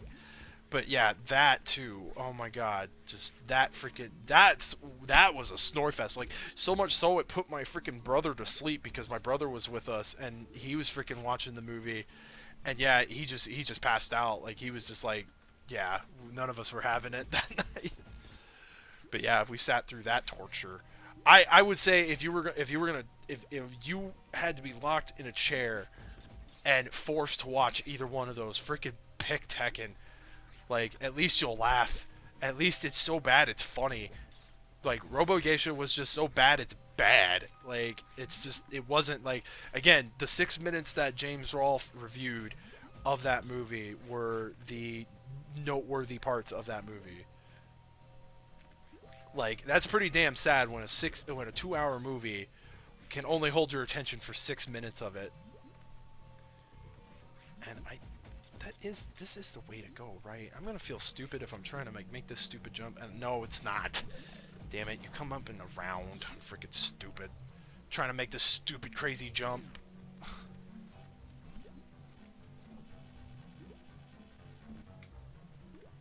Okay. And yet that jump I make no problem. Of course, of course. But yeah. And I know, man, I know that you don't like that movie. I know that you don't like Tekken. I'm sorry that I find it funny. Like, I know that it's not a good movie. But come on, you can't tell me that it's not so bad it's funny. Like,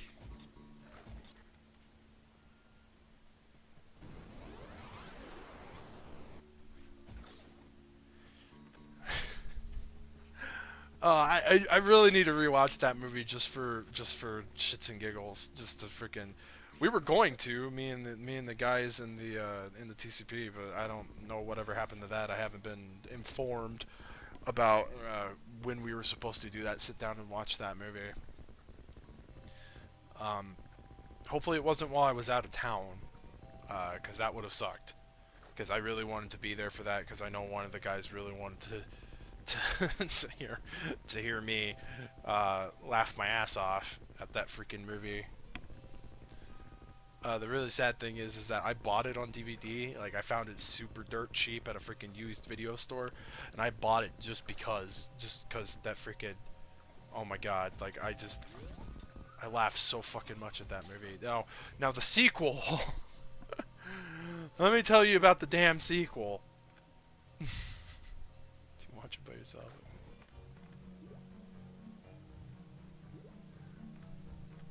The sequel. That's a whole another story, because I can wholeheartedly say that the sequel is not worth the watch. There is one scene in that movie, one that is even lulz worthy. There is one scene in that movie, literally no joke. Tekken 2 is Kazuya walking simulator, because that's literally like the brunt of the movie is like, oh, here's a fight scene. Here's him walking through the city. Here's maybe another brief fight scene. Oh, here's him walking through the city. You know, like, it's just bad, dude. Like, just bad. Oh man.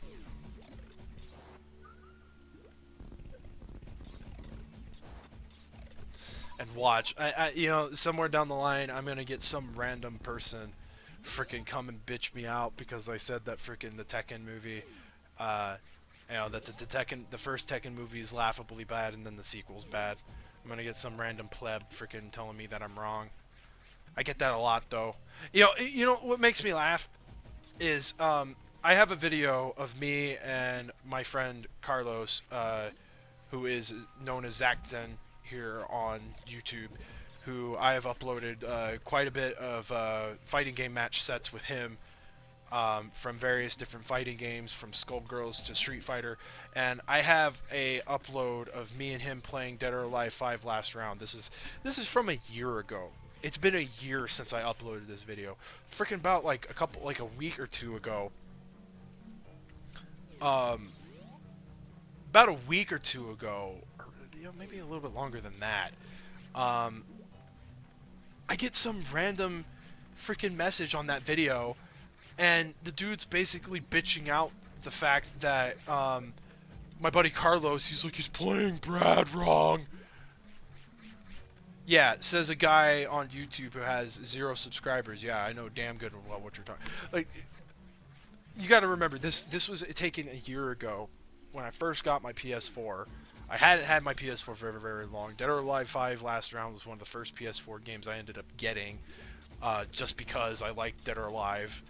Um, so neither of us were really refined in that game. I think Zacton is still probably way better at it than I am. Um, and yeah, I can tell you firsthand, our last set was freaking amazing. Like, this dude complained about how my buddy Carlos, how he wasn't doing Brad's laydown enough or something like that. And I was just like, okay, yeah, dude, but just to let you know, we played a set like, about a month ago, and he was doing the exact thing that you're bitching that he's not doing. Trust me, like, when he plays Brad, I don't know how to deal with it half the time. So, but no, hopefully, me and Xanthan have been talking about it. I know I've uploaded a couple of things with me and Xanthan in it. We've been talking about it. We're hopefully going to start doing broadcasts, get some live commentary for some match sets and stuff like that. We'll see where that goes. It's kind of something that we've been wanting to do for a while. I know that we did a King of Fighters tournament that we uploaded to the official RFGC YouTube page, but it doesn't have any commentary, and I can understand how that could be kind of boring. I might start bringing like a microphone or something with me just so we can get commentary. It's really all dependent on how the other guys feel. Like, I don't want to push anything on anybody. I think I mentioned this in another video. Again, that's like someone's got to freaking, that's got to be like a counter for my next really big stream. I gotta freaking have a counter where I'm just like, of how many times I've said, I think I've said this in a previous video, you know, because I swear I've said that like quite a bit this whole stream, and not just this part particularly. Like as like the stream as a whole, I've said that quite a bit today. Oh, fuck you. Oh, wait.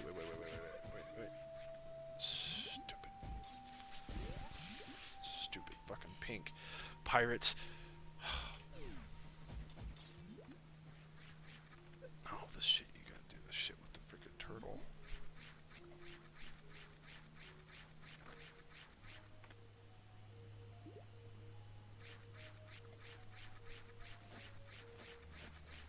I missed it.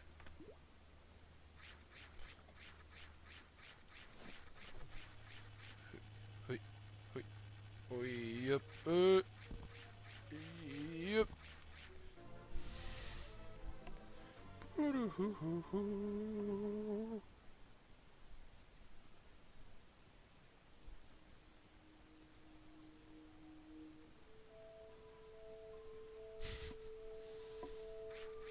Oh man.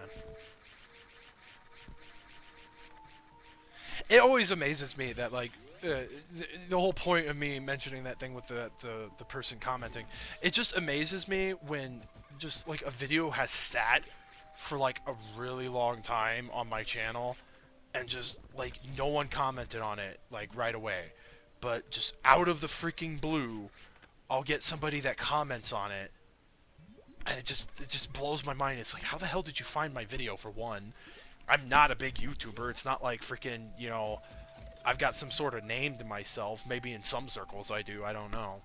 But more of as a negative thing than a positive thing. I can guarantee it. If they still even care, that shit happened 2 years ago. So if they're still poo-pooing about that, then that's on fucking them. But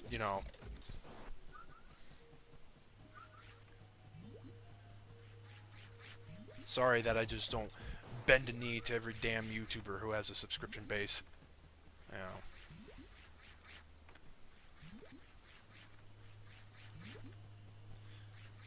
You know, that's the one thing I can say about the time that I have spent as of late on YouTube. I've gotten introduced to a lot of lower channel guys, a lot of underdogs, who don't have huge like cult followings, and I've met some cool people through it, and that's fucking more than I could ask for. Like, holy shit, I'd much rather have, you know, met some cool people than freaking, not. I guess. Oh man.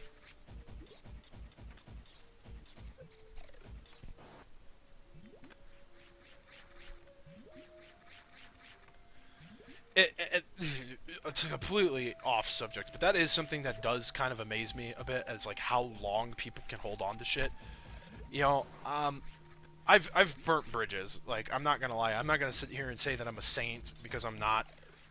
You know, have I said things out of turn? Fuck no.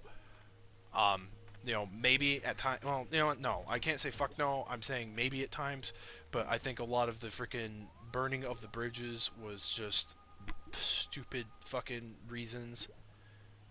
There was but yeah, like I knew this girl, um, and holy fuck, like did she hold on to shit? So much so that when I worked at GameStop, she flat out refused to let me service her. Like, and at the time I wasn't a manager. This was me being an underling to a manager, and let me tell you, like that shit fucking got under my skin, like badly. Because it's like, I understand if you got something against me outside of it, but it's like, I'm at work, I have to do my job. If I don't do my job, I get yelled at. You know, so it's like, bite your lip, deal with it and move on, because I have. It blows my mind that there are people who can just hold on to stuff. Like, I don't hold on to anything anymore. I'm over it. Like, I'm just like, you know what? It was dumb. Um, it's a fact of life. It happened. Like, I'm not sitting here saying that like all the drama that I've gotten involved in hasn't happened. It's happened. Um, it sucks that some of it's happened, but you deal with it. You take it one step at a time, and you just learn to freaking grow up and deal with it, because that's all you can do. You know, it just blows my mind how people can just be so spiteful at times, though.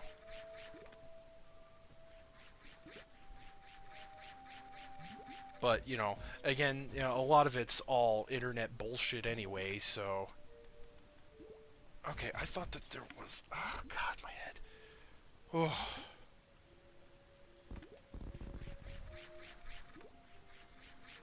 Okay, I don't know what I'm actually trying to do. I thought that I think there is a pathway in there to get that super missile tank. Um, I don't know where the damn freaking entrance is though. Oh, well, it would help if I'm actually in the right area. I just realized I'm not. So I'm jumping at a wall for nothing. Because that's smart. Because I'm just the smartest person. Oh my god. I've got one more game to go through after this. But I'm gonna do it. I'm gonna muscle through it, because that's what the stream was for.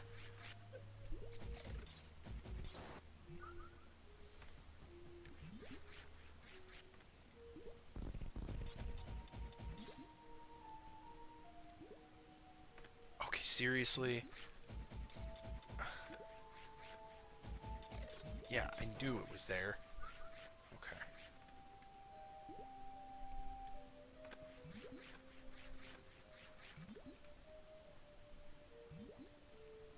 Oh, come on. There we go. Okay. Whew.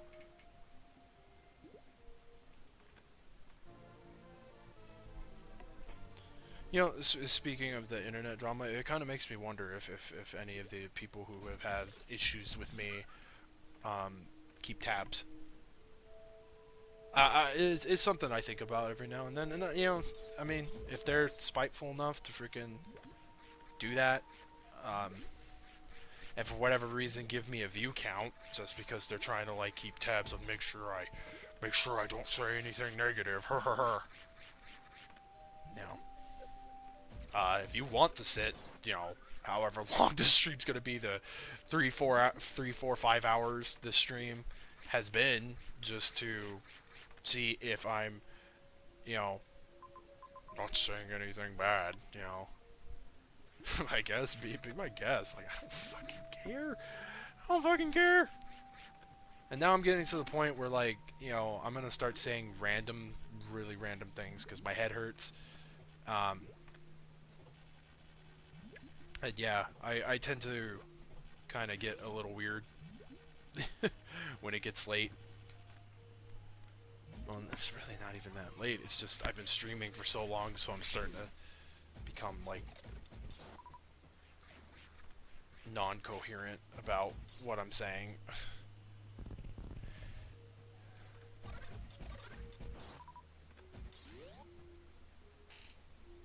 I don't know, but judging by the traffic on judging by the traffic on my YouTube channel, I doubt it. Like, very, very, very, very doubtful any of them keep tabs on me. If it's anyone, it's like one person, if anything. And I seriously think that if they were, they'd just be disliking all my videos anyway, so I don't know, like, I don't really see any dislikes show up unless, like, I guess the person just doesn't enjoy what they watch, or they're just being a troll or whatever, but...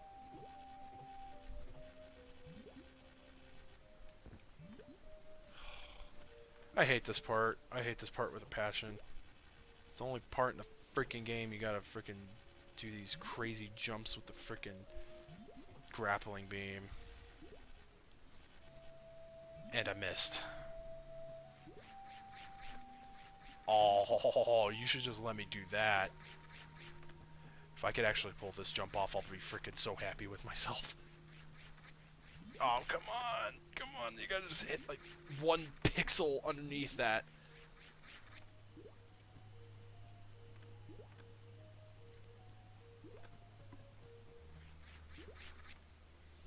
No, that's kind of funny. I can make it up there, no problem.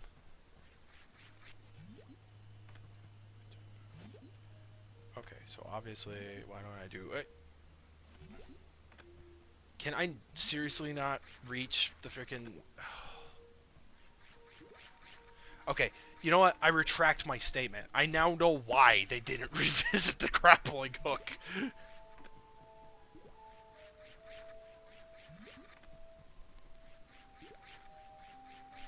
Okay, it's not gonna let me do it. Okay.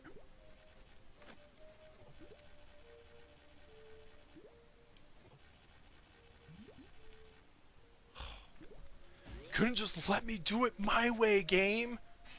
You're supposed to heed to my whims, not the other way around.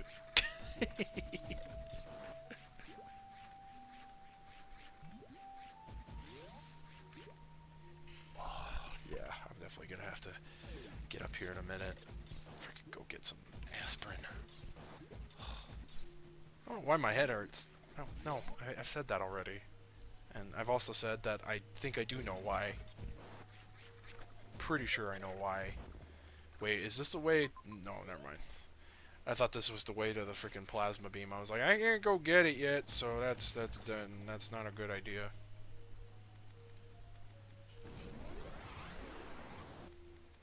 Okay, there's some... You just walk through, that's right.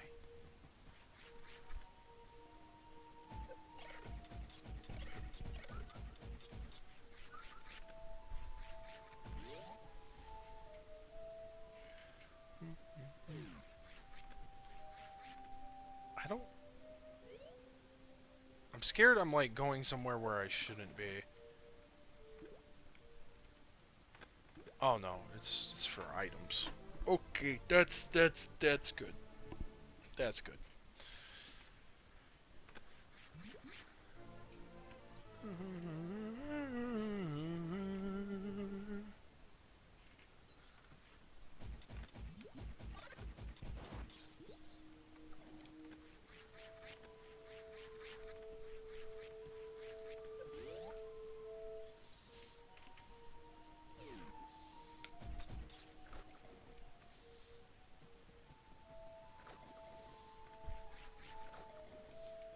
You know one thing that I've noticed recently too? How many freaking YouTube users have sponsors with Loot Crate? Like, is the money like I don't know. I mean, I guess the publicity's nice, and I guess it's in a way kind of giving back. You know, because you type in this code, you get 10% or 20% off. Buy the Loot Crate.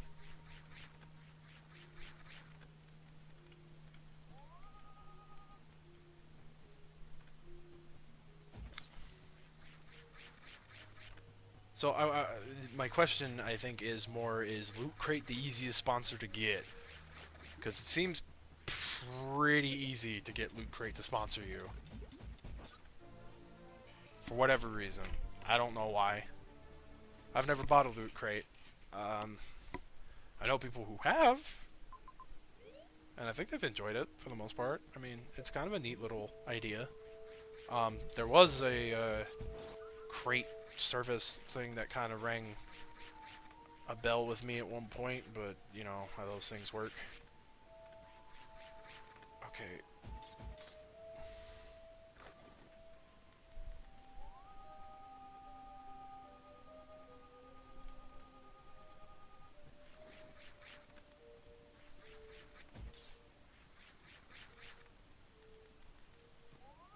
I don't think there's a pathway there.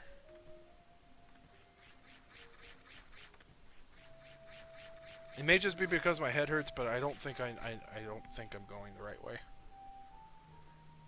No, I have to be. I have to be. There's no other way to go.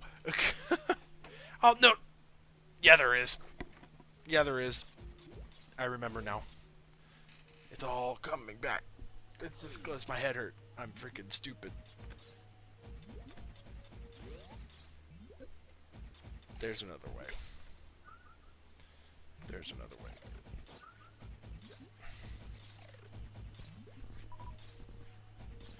Okay, when I get to the next save point, I'm gonna take a small break. I'm gonna go get some medicine.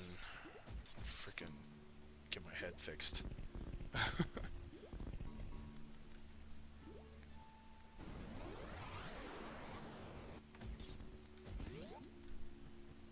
Good thing there was a save point right there, huh? Nice save.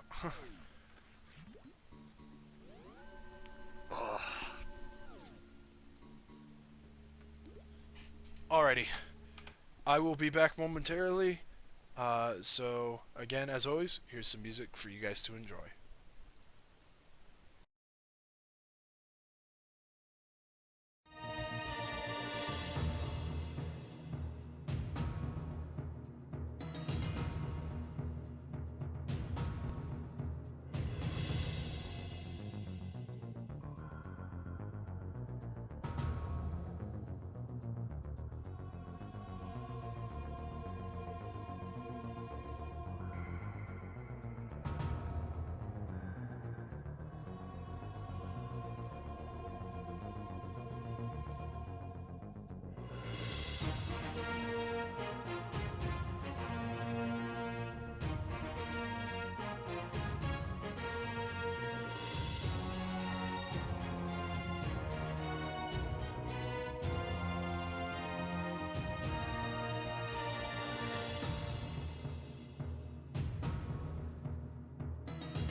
Alrighty, guys. Sorry about that. I not only went up to go get my medicine, but my dinner was here too. So I wolfed that down real quick. Sorry for the wait. Let's get right back to it.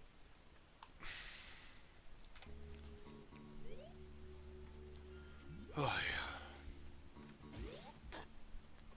Hopefully my head will start feeling a little bit better, so I'm not freaking a stick in the mud when I'm playing Fusion.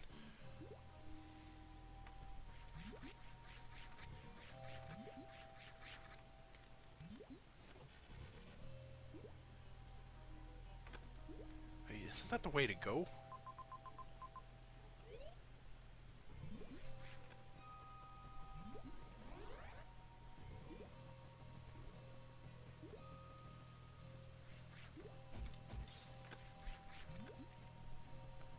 I want to say that that might be the way to go. I could be wrong.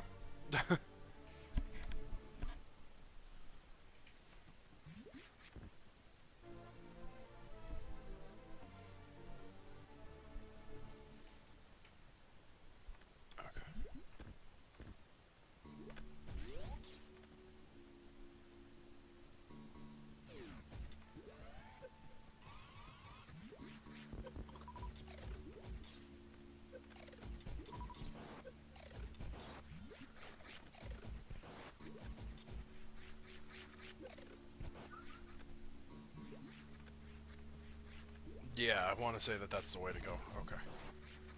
That makes sense, because the other way, going that way is to, like, secrets and stuff, and again, the point of this is not to try to get 100%. Well, I mean,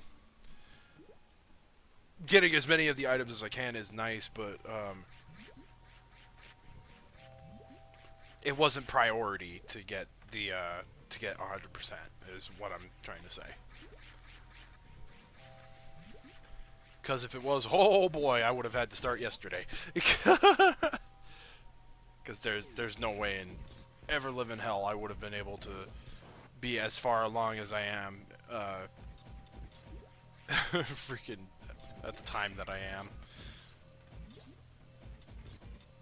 Ugh.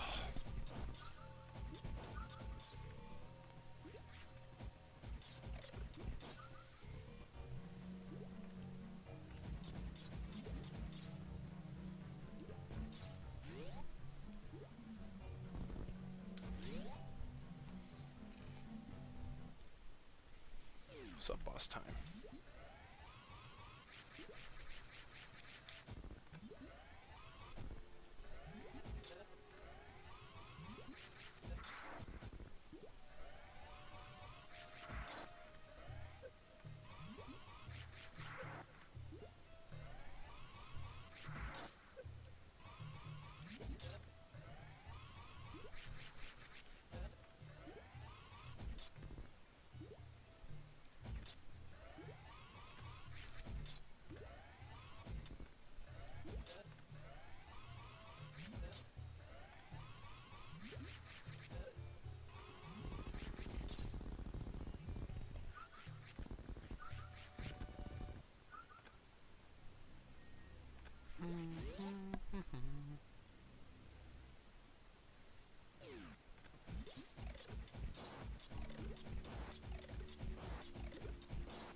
Okay, yeah, you gotta be careful with this.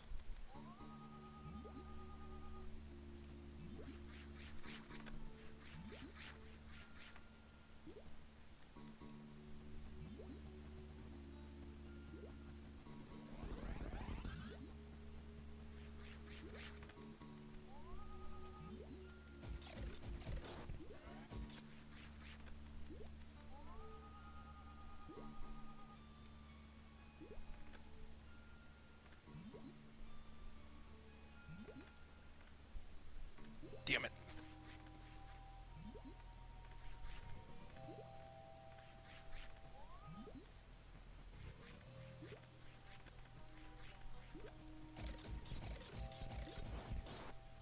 I know it was too good to be true. Couldn't have been that easy.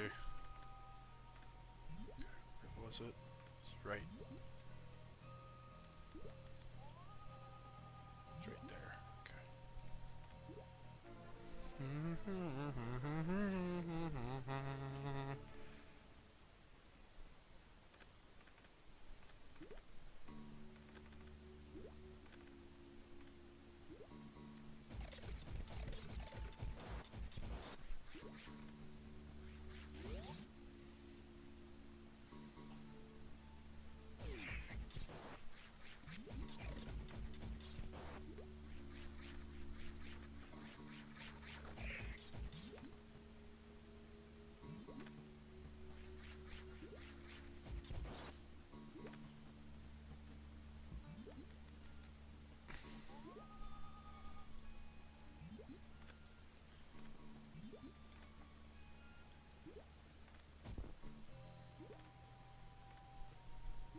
Didn't even need the missiles.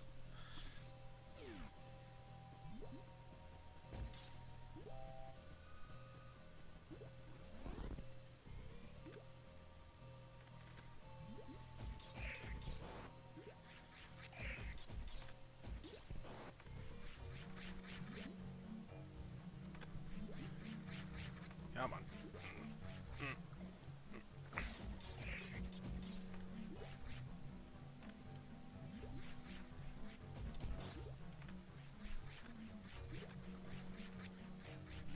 There we go.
Probably be a good idea to save it and kind of keep up on that, because you never know. I've already died once. I mean, I've only died once, but still. Could do something stupid, get myself caught in something, freaking lose all my health, and before you know it, I'm freaking dead. Then I have to backtrack, because I have to do all that shit again. Which I'm trying very, very hard to avoid.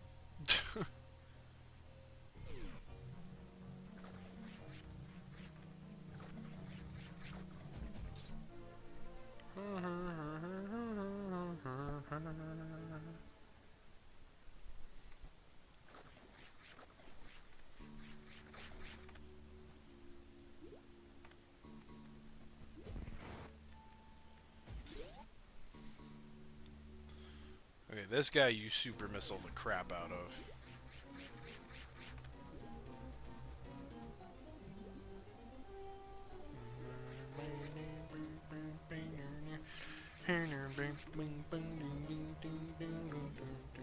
Where are you, stupid big fat fuck?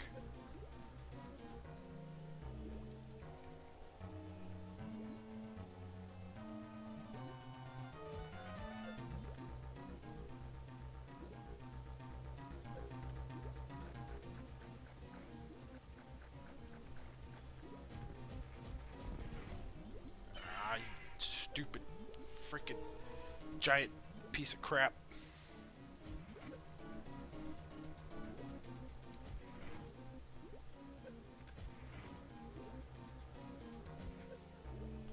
If that's what you want to keep doing, I'll just keep super missiling you. Make this fight easy.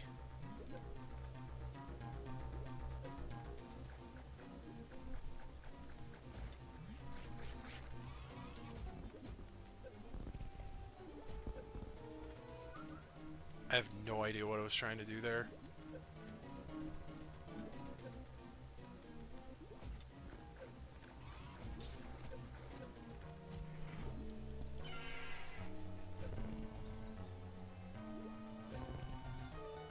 Stupid bitch.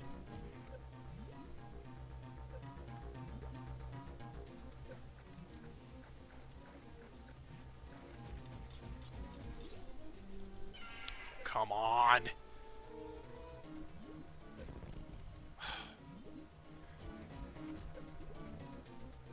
Freaking die already, damn it!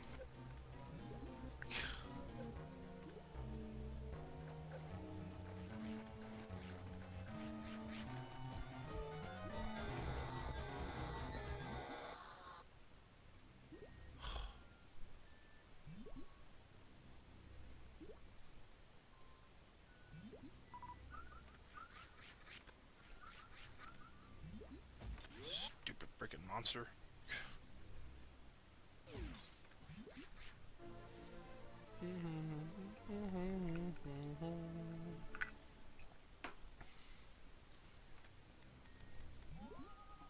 Alright, is there anything else in here I could use or need?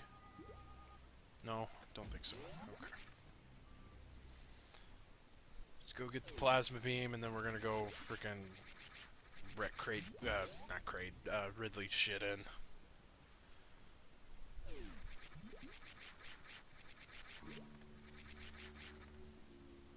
how do we get back there from here?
So I doubt I'm gonna make the 6:30 deadline I was trying to give to myself for this.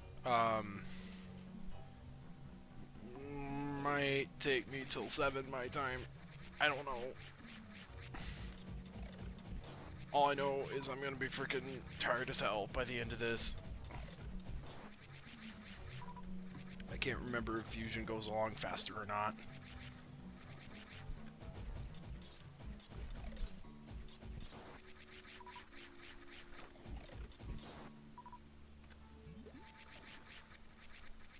I guess we're going to find out. If I'm not dead by the time this is done. And my head stops hurting, because that would be nice.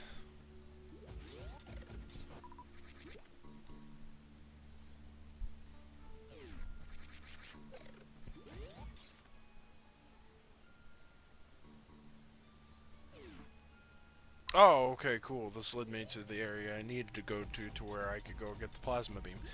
Cool. And then I can just take the shortcut back up to, Criteria. Cool.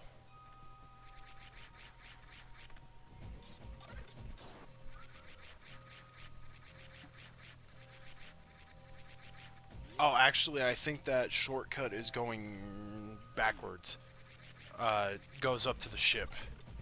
And so I'd cut through the ship to get to where I need to go.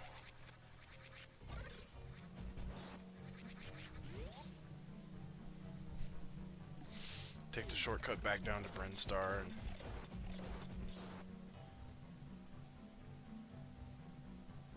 have fun. Okay, yeah, I can't kill any of these dudes. Plasma beam! Now my beam is freaking amazing! Now I can kill these dudes.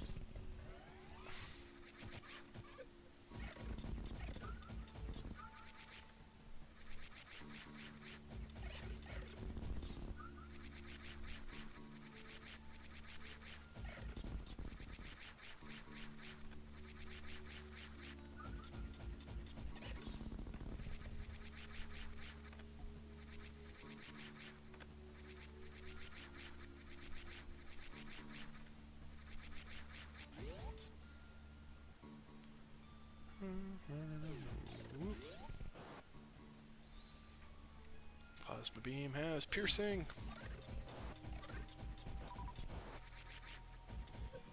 Wave beam goes through solid objects. Plasma beam adds piercing.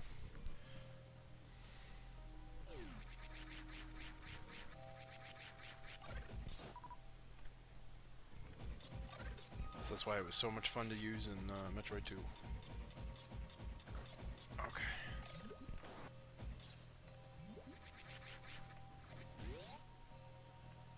Time to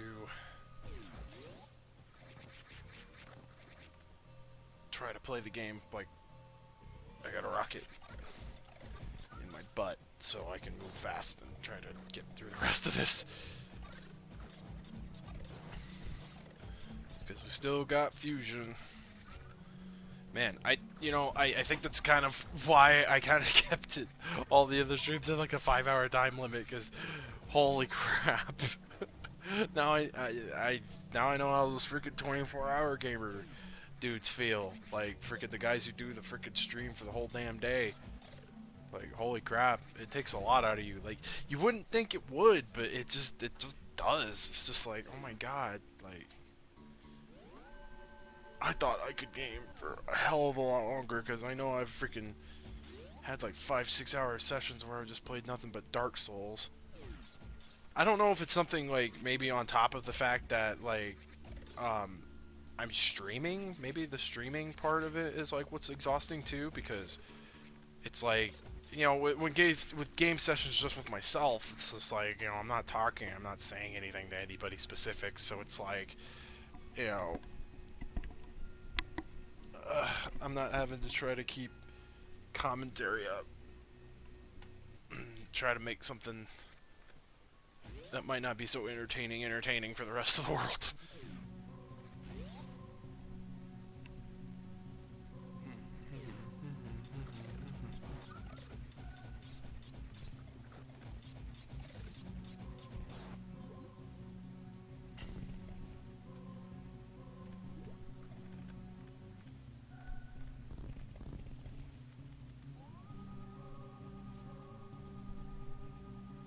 Oh, please tell me I could come back this way.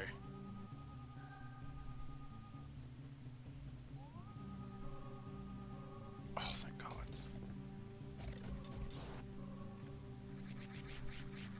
I was gonna be super mad. Like, super mad if there was not a way back out of that.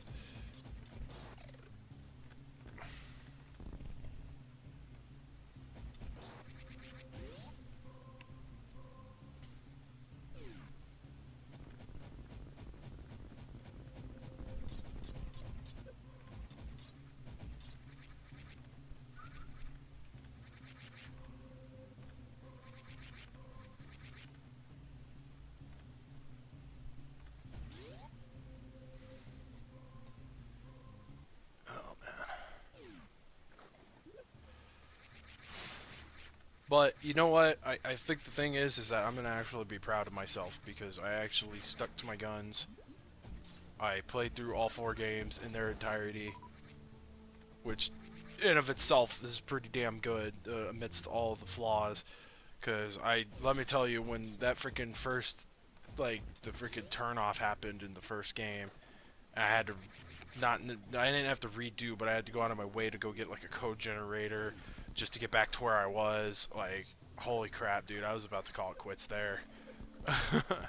I mean, I'm glad I haven't. You know, um, I'm certainly far more familiar with this game, and you know, at least there's freaking save points. Because I don't know why Metroid could have just have a save feature. Like that would have just made it better. I've heard that I think the Japanese version actually does that has a save feature, kind of like something like in Zelda, almost. Like where it does not necessarily save rooms, but a feature that lets you save your progress, so you don't have to fucking come back, you know, type in some wonky crazy ass password.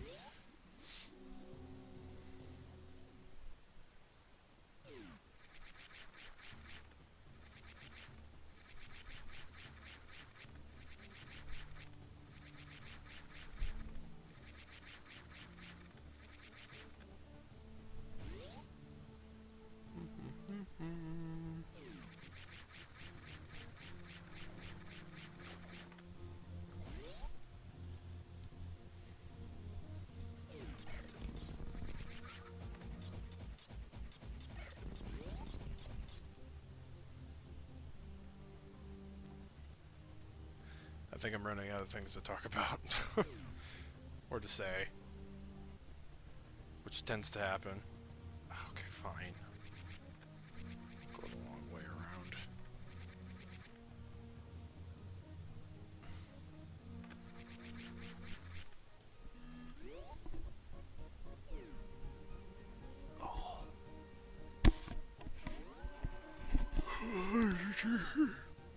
Now I'm starting to yawn, of course.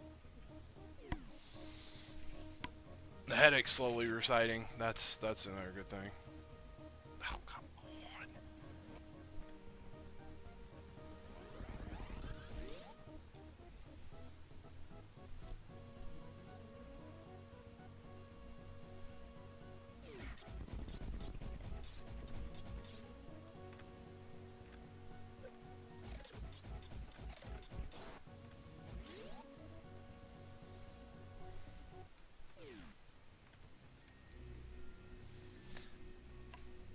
Sorry, I keep kind of looking down because my Steam is still up, and I keep seeing like friends pop up, and you know it's like what they're playing and everything like that.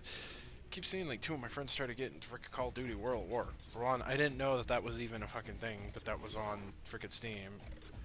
Two is like everything. Every time that game gets brought up, all I hear is that the frickin' server is all hacked and whacked and crap because frickin' no one's moderating it anymore. Maybe they're trying to do the campaign together. I don't know.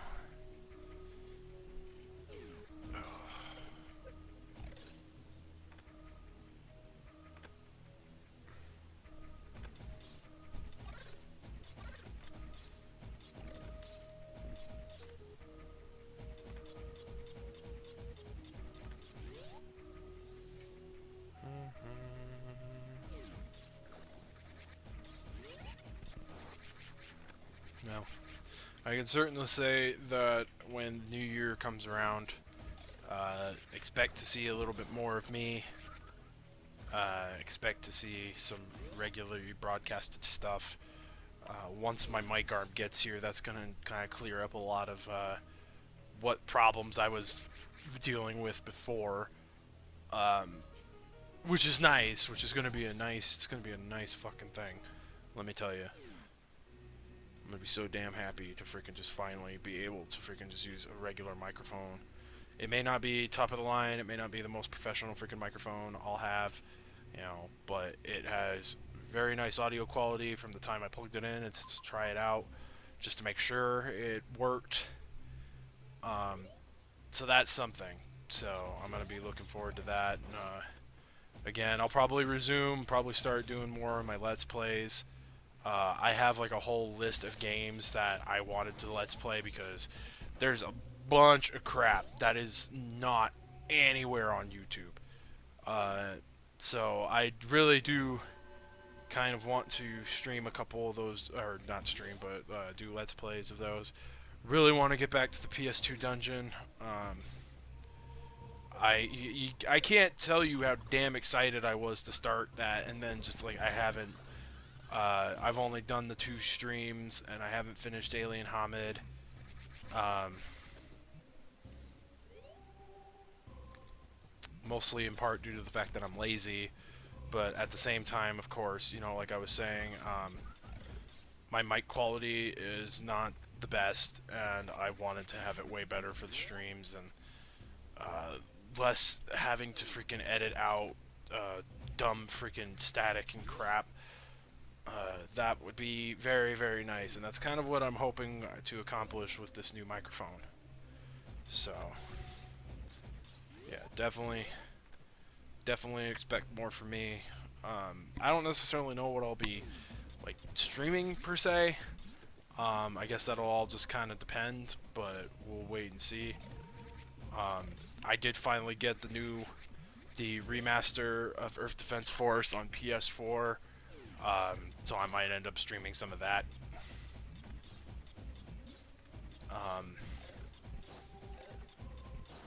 I've really been trying to figure some way out that I can get a HD capture device so I can eventually somewhere down the line get a PlayStation TV and start streaming Vita games. Like one of the big games that I've wanted to stream for quite some time, since I've had it, and since um, I've had the ability to stream, I've really wanted to stream Soul Sacrifice Delta.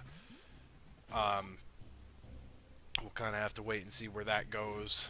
I can't, set anything in stone just yet because it's going to be sometime before I have the funds to get me an HD capture device. So the only capture device I have that I can work with at the moment is my Roxio. And while there is an HD version of the Roxio one, I didn't get that. I only got the component one, which is kind of a problem within itself because I haven't been able to figure out how to record composite video properly. Because there's supposed to be a way to do it, but every time I've attempted to do it, it comes out in black and white, and I don't know how to fix that.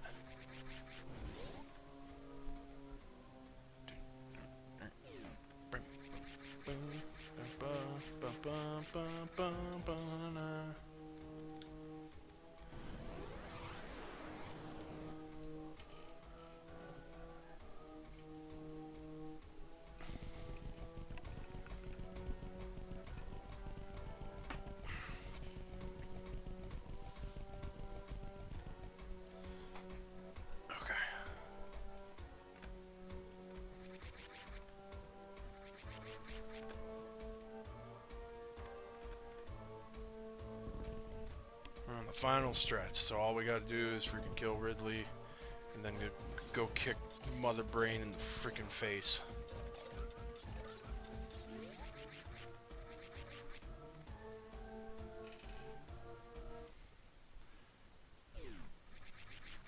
Which, upon retrospect, would be freaking amazing if you actually could.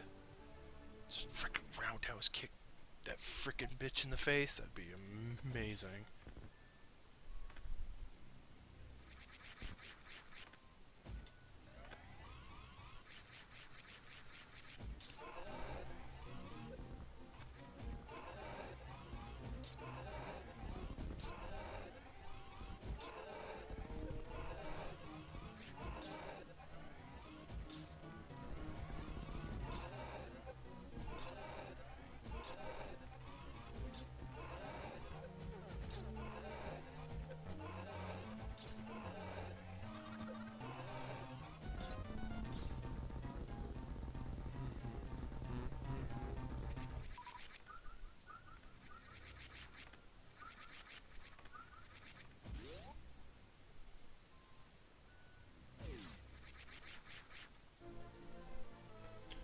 The screw attack.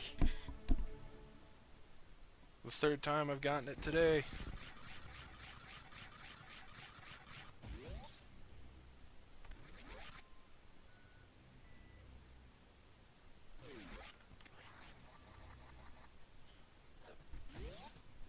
And it won't be the last because I'll get it a fourth time.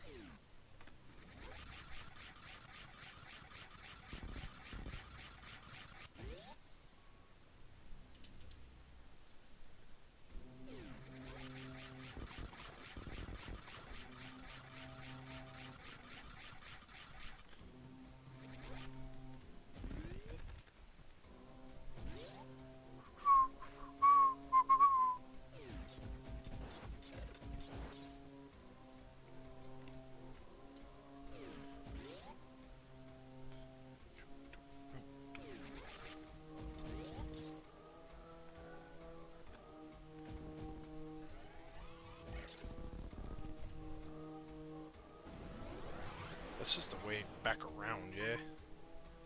Yeah, it's just the way back around. Okay, so we need to go this way.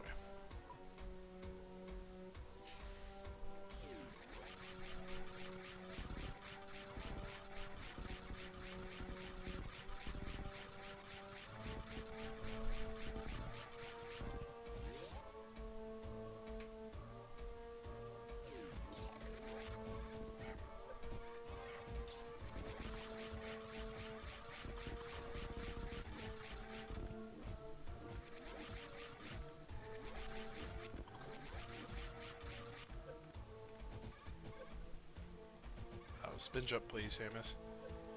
Or not. That's fine.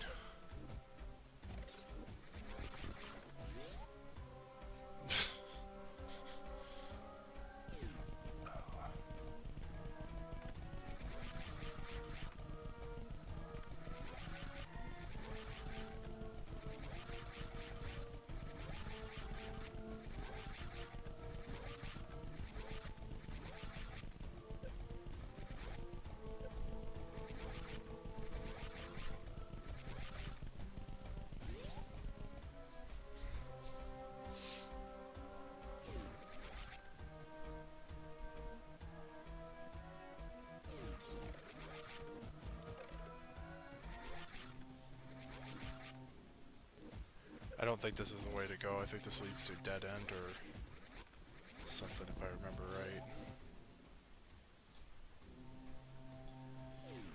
Yep. Yep, it did. God damn it.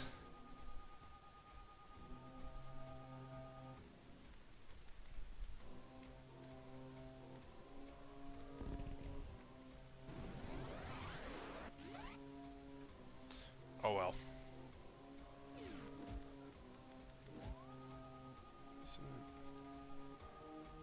There's something somewhere that lets you go somewhere from this corridor. I just can't remember where, and I can't be bothered.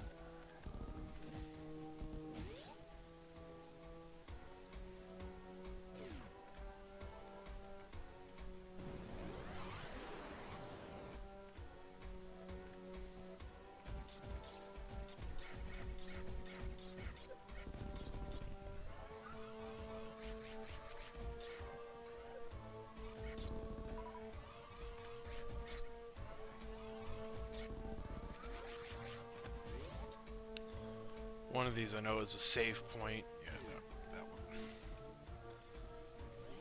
one. Oh, yeah.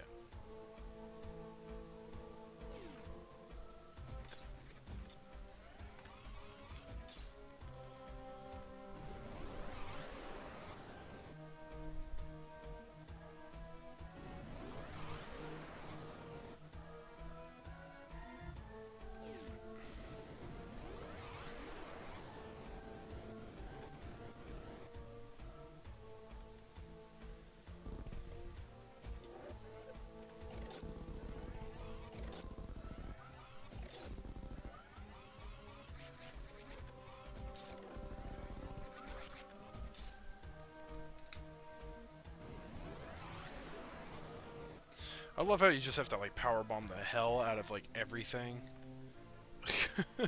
in this area specifically.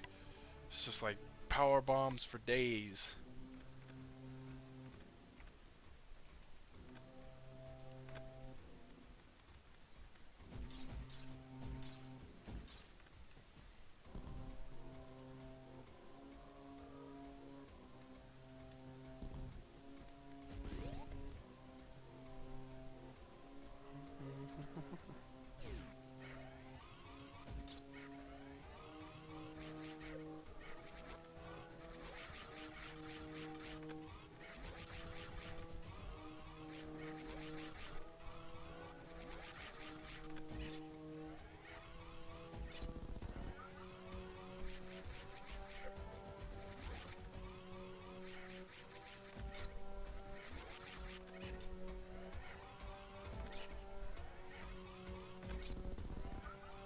Stupid space pirates.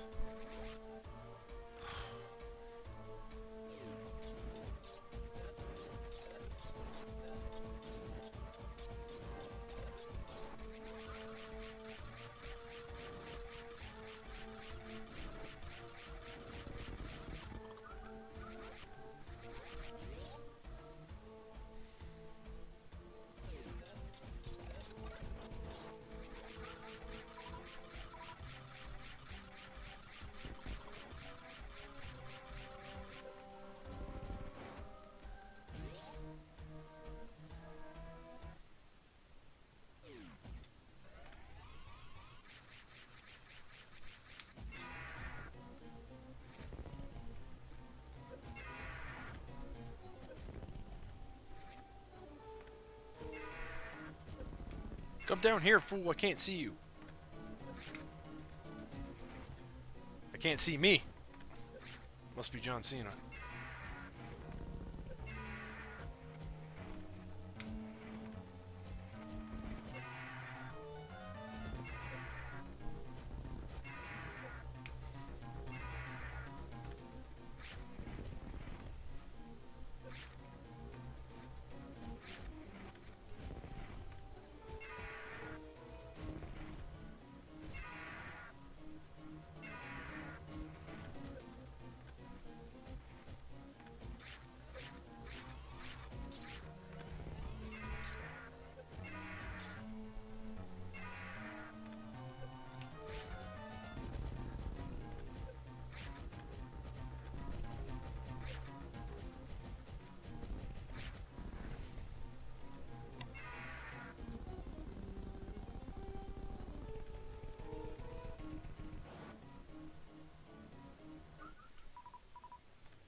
R.I.P. Ridley for the third time.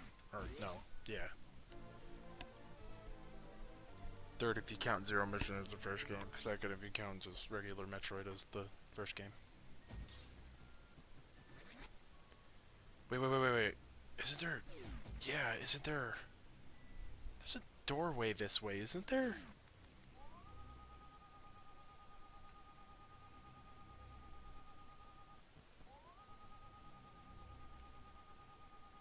I don't know what the hell just made me think that. I think that was in like a modded version. There was a doorway out that way.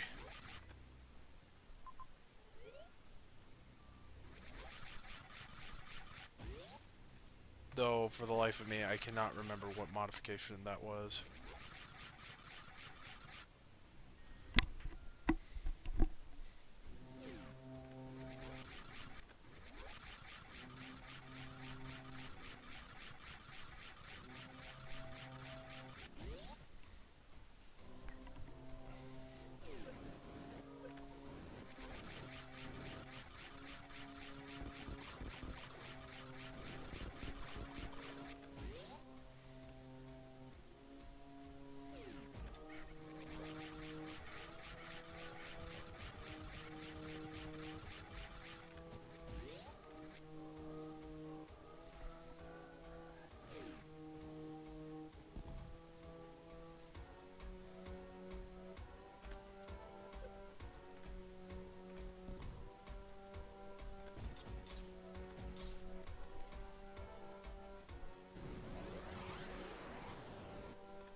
Oh, that's right, yeah. There was some modification I had that added a bunch of, like, doorways and shortcuts.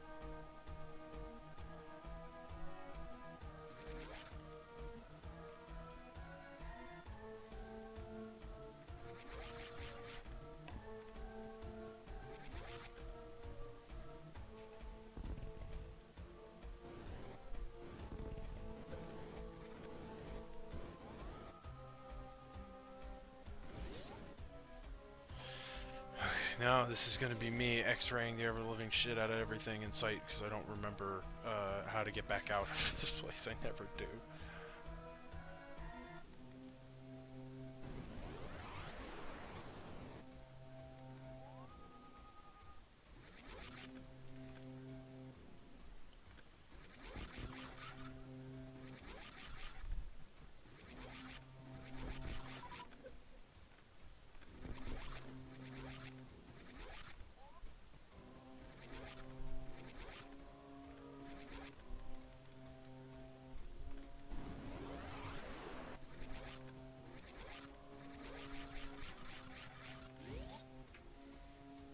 Because you can't go back out the way you came, because I think it's all covered in lava, yeah.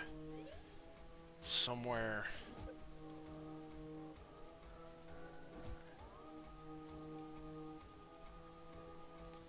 somewhere in this area.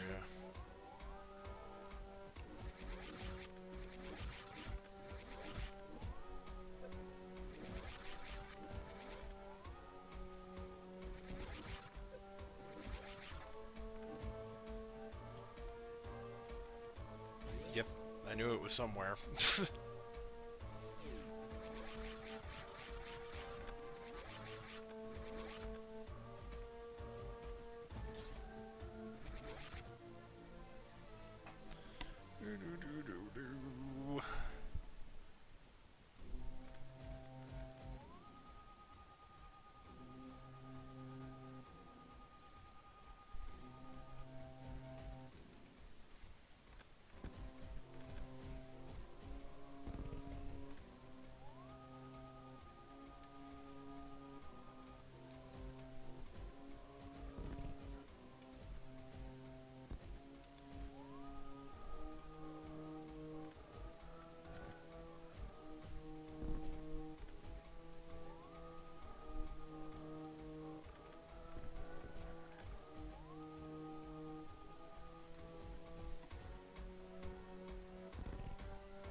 It's for a bomb upgrade. Do I really care? No.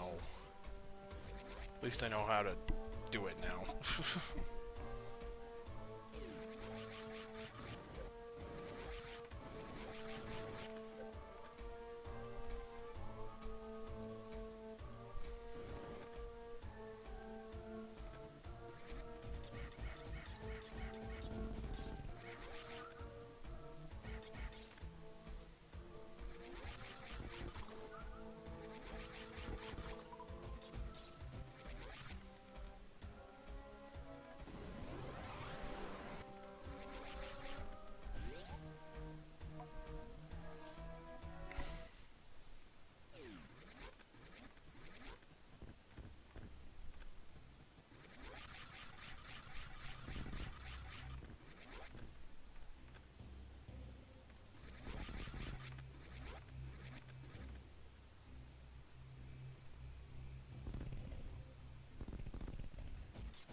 That works.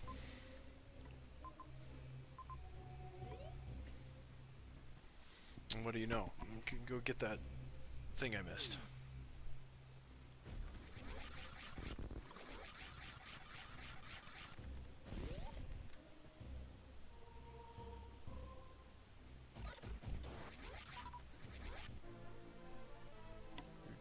Do.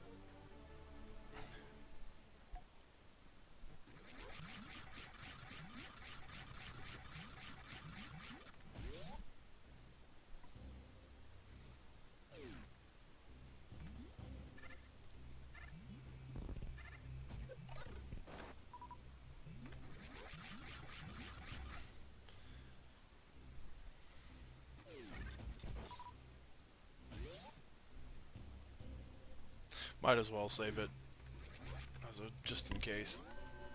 Well, I'm probably gonna save it in the ship, and that'll be the last time I save it. Because if I save it, well, no, there's the one save point at the very beginning of Mother Brain's Lair that you can save at, and it's fine. If you save at the last save point, you're stuck there forever. Because the door going backwards freaking gets locked, and you can't go back through it.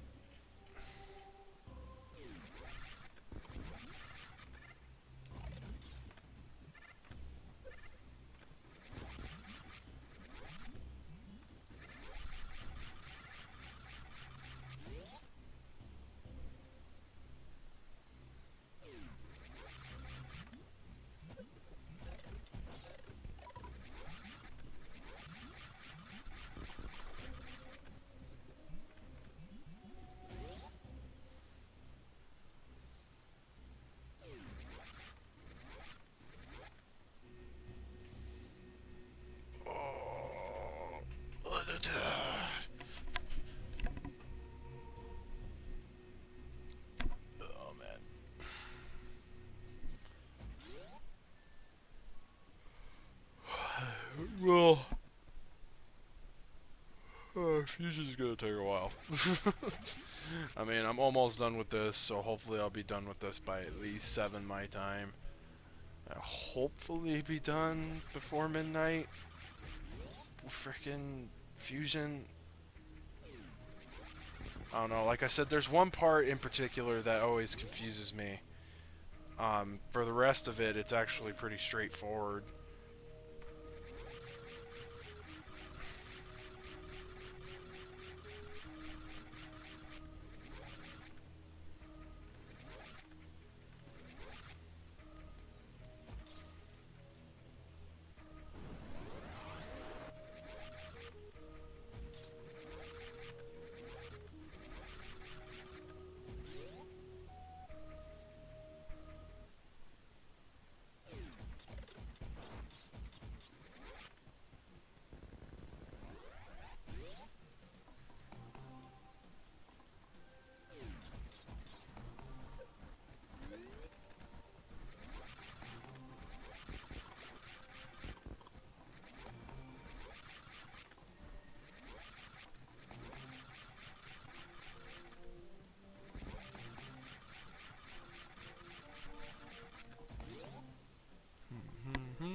Well, I guess this is. I guess I could view this as sort of like training if I ever decide to do another one of these, like a really long, like all-day stream. At least I know what I'm in for next time.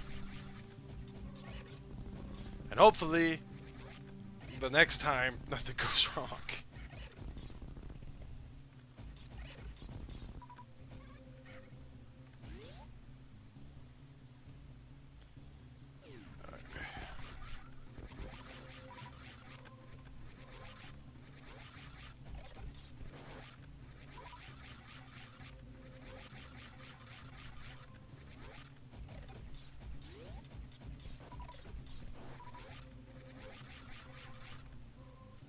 I don't know. I was gonna save it up at the freaking ship. Save it at the ship and then save it once at the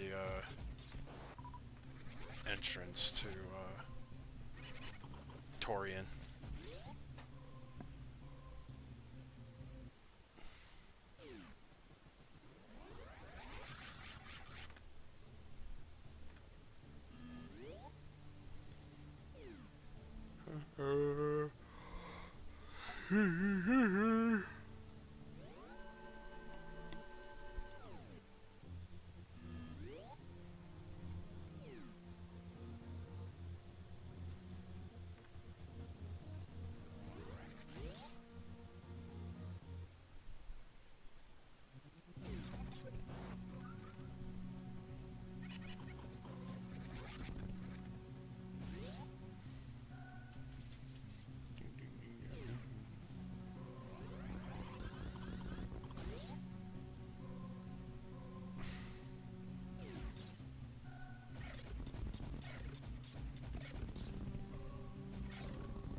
Alrighty guys, final stretch of the game. Hope you're all still with me. And we got one more game to get through after this. Which that, I don't even know if I'm gonna get all the way through. Ugh. I'm getting tired. I'm worn out. But I did try to make a point and to try to get through it. So we're gonna try in any case. That's the big thing, is we're gonna try. I would like to get through it, but there's no guarantees because, yeah, like I said, I'm getting tired. And the more tired I get, the more irritated I get when I start playing bad.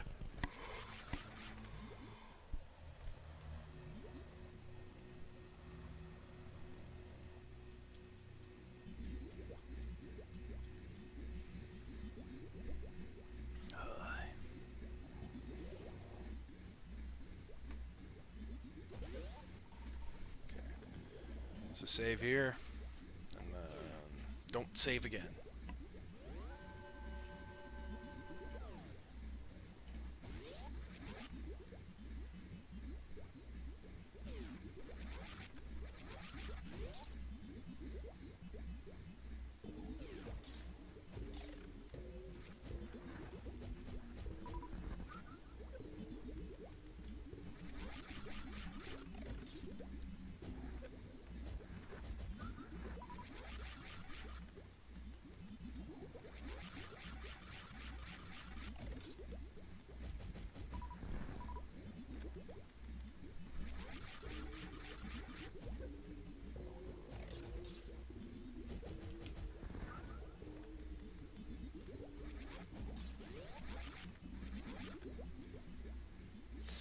You do kind of have to take your time on this part, because you gotta freaking kill the Metroids. This time it's a requirement.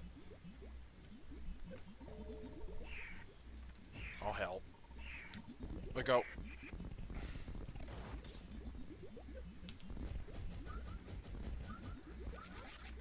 Well, it was kind of a requirement in the last game, now that I think about it, when you actually get to the Queen Metroid's lair. You are met with 8 more Metroid that you have to kill. But at least they're just this kind. You freeze them and then shoot the shit out of them with missiles.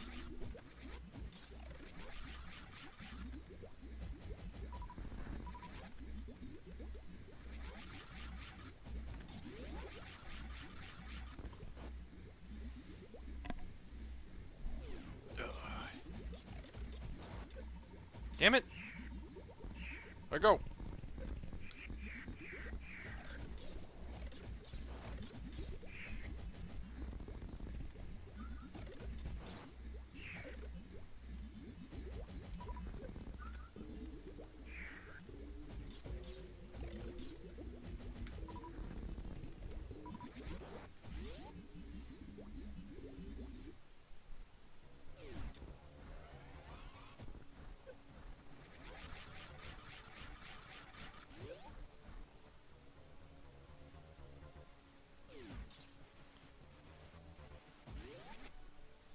It's nice to know there was a hostile Chozo down here.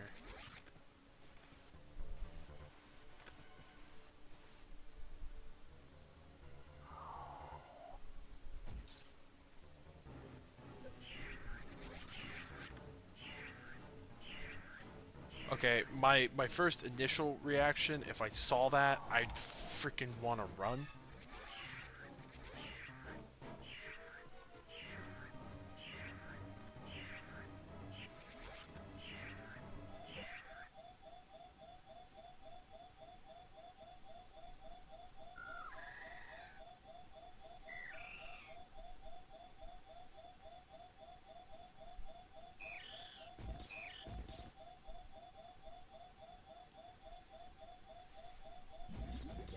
Like how it has to nom your face off first before it realizes, oh, yeah, I know who you are.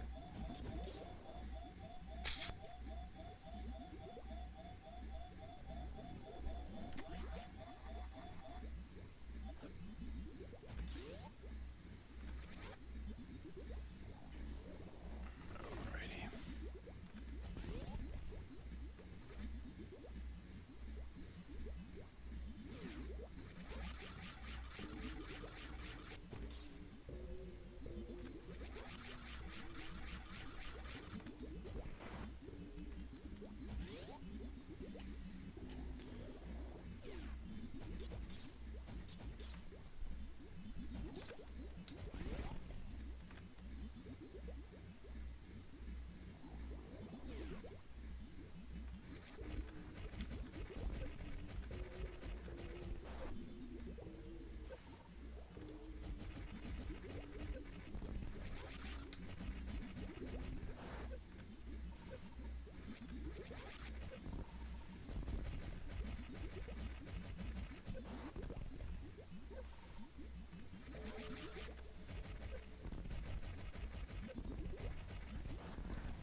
Hello, Mother Brain.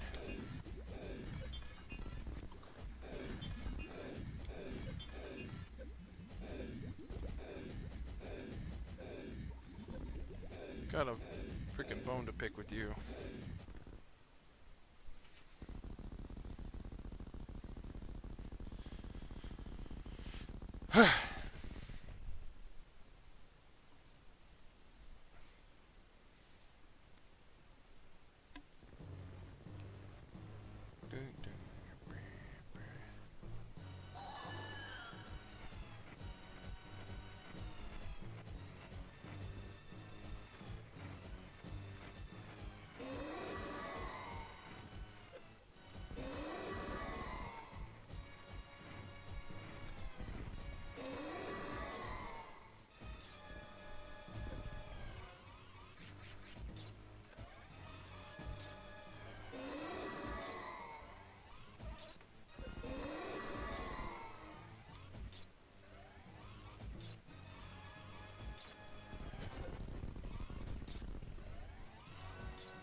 Screw you, Mother Brain.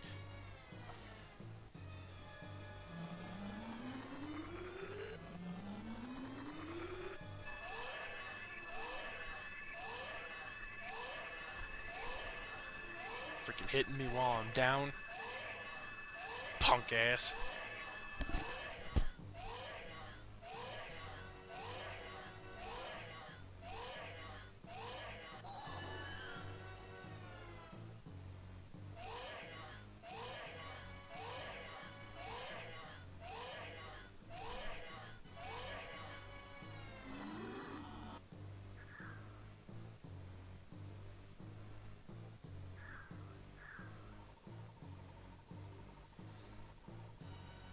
I hate that there's no way you can save the Metroid that dies regardless.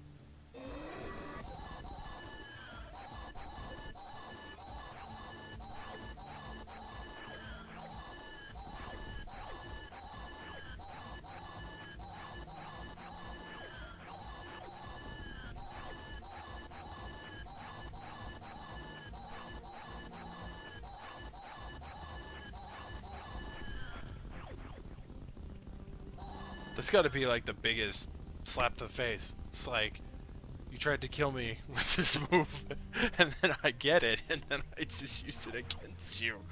And that's how you die. Stupid bitch.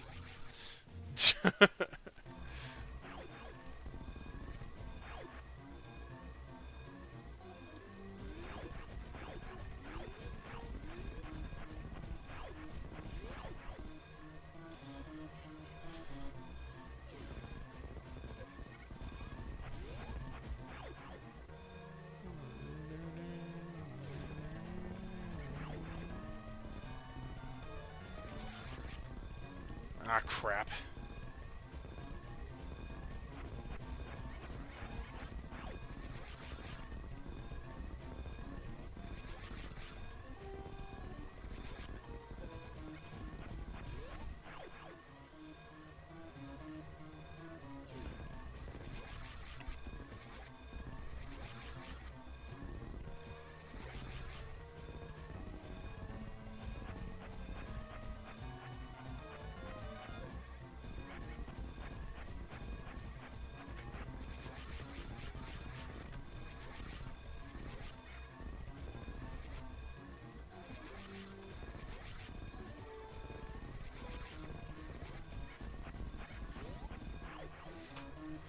course, the mother brain had to be a punk and freaking.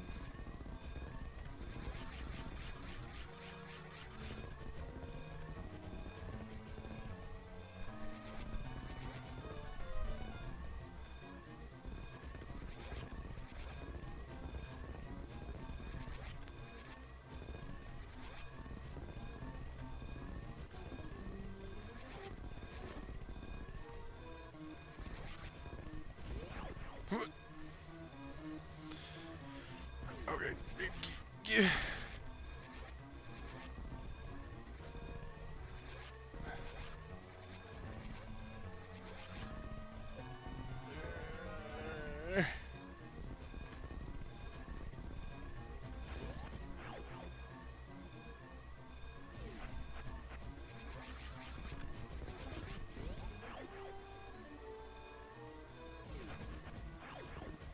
Go! Go! Go!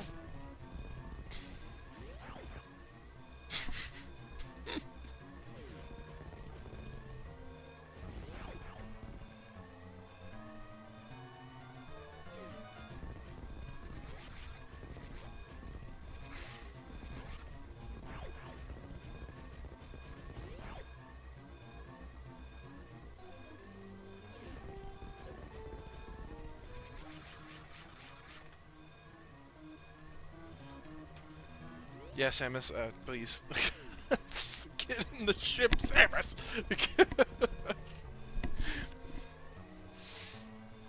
Don't duck! Freaking get in the damn ship. Oh, man.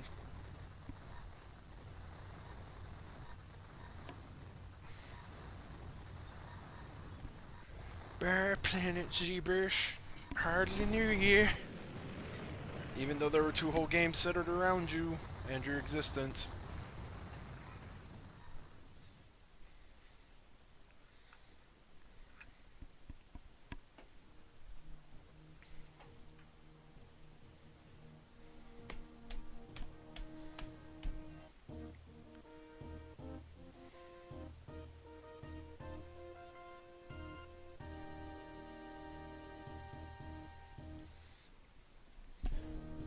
Just shy of 3 hours. That felt like it took a lot longer, but it's probably because of the breaks I took. Oh, man. Oh. Well, that was something. Playing back through Super in, like, a balls to the wall, just go. Don't even care about item percentage. Which, really, I didn't. I just whatever items I could get, I guess. Because there's so much secret crap in that game. Oh my god. Like, even more so than I think the last 2. Like, I think Super really, like, honed in on, like, the secret crap. Fusion is ridiculous with the amount of, like, secret crap there is and just, like, all the upgrades and, ugh. It's kind of annoying, too, because there's, like, ones that are, like, super specific that you have to perform these just outrageous, you know, speed boost moves and crap just to even be able to get. It's same with Zero Mission. Like, Zero Mission was freaking horrible about that.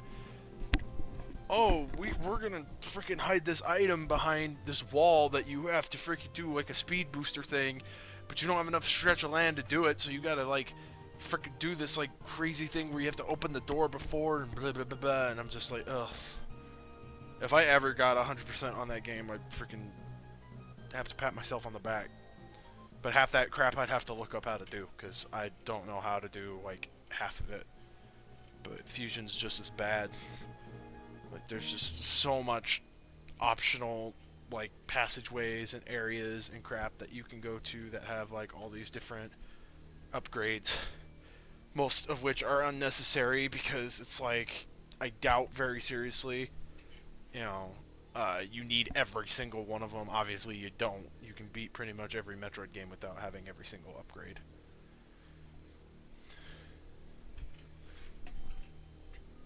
And what's crazy is that it wasn't even overall percentage in the first 2. It was time. It was all based on time is what got you the better endings, where you got to see Samus without her gear.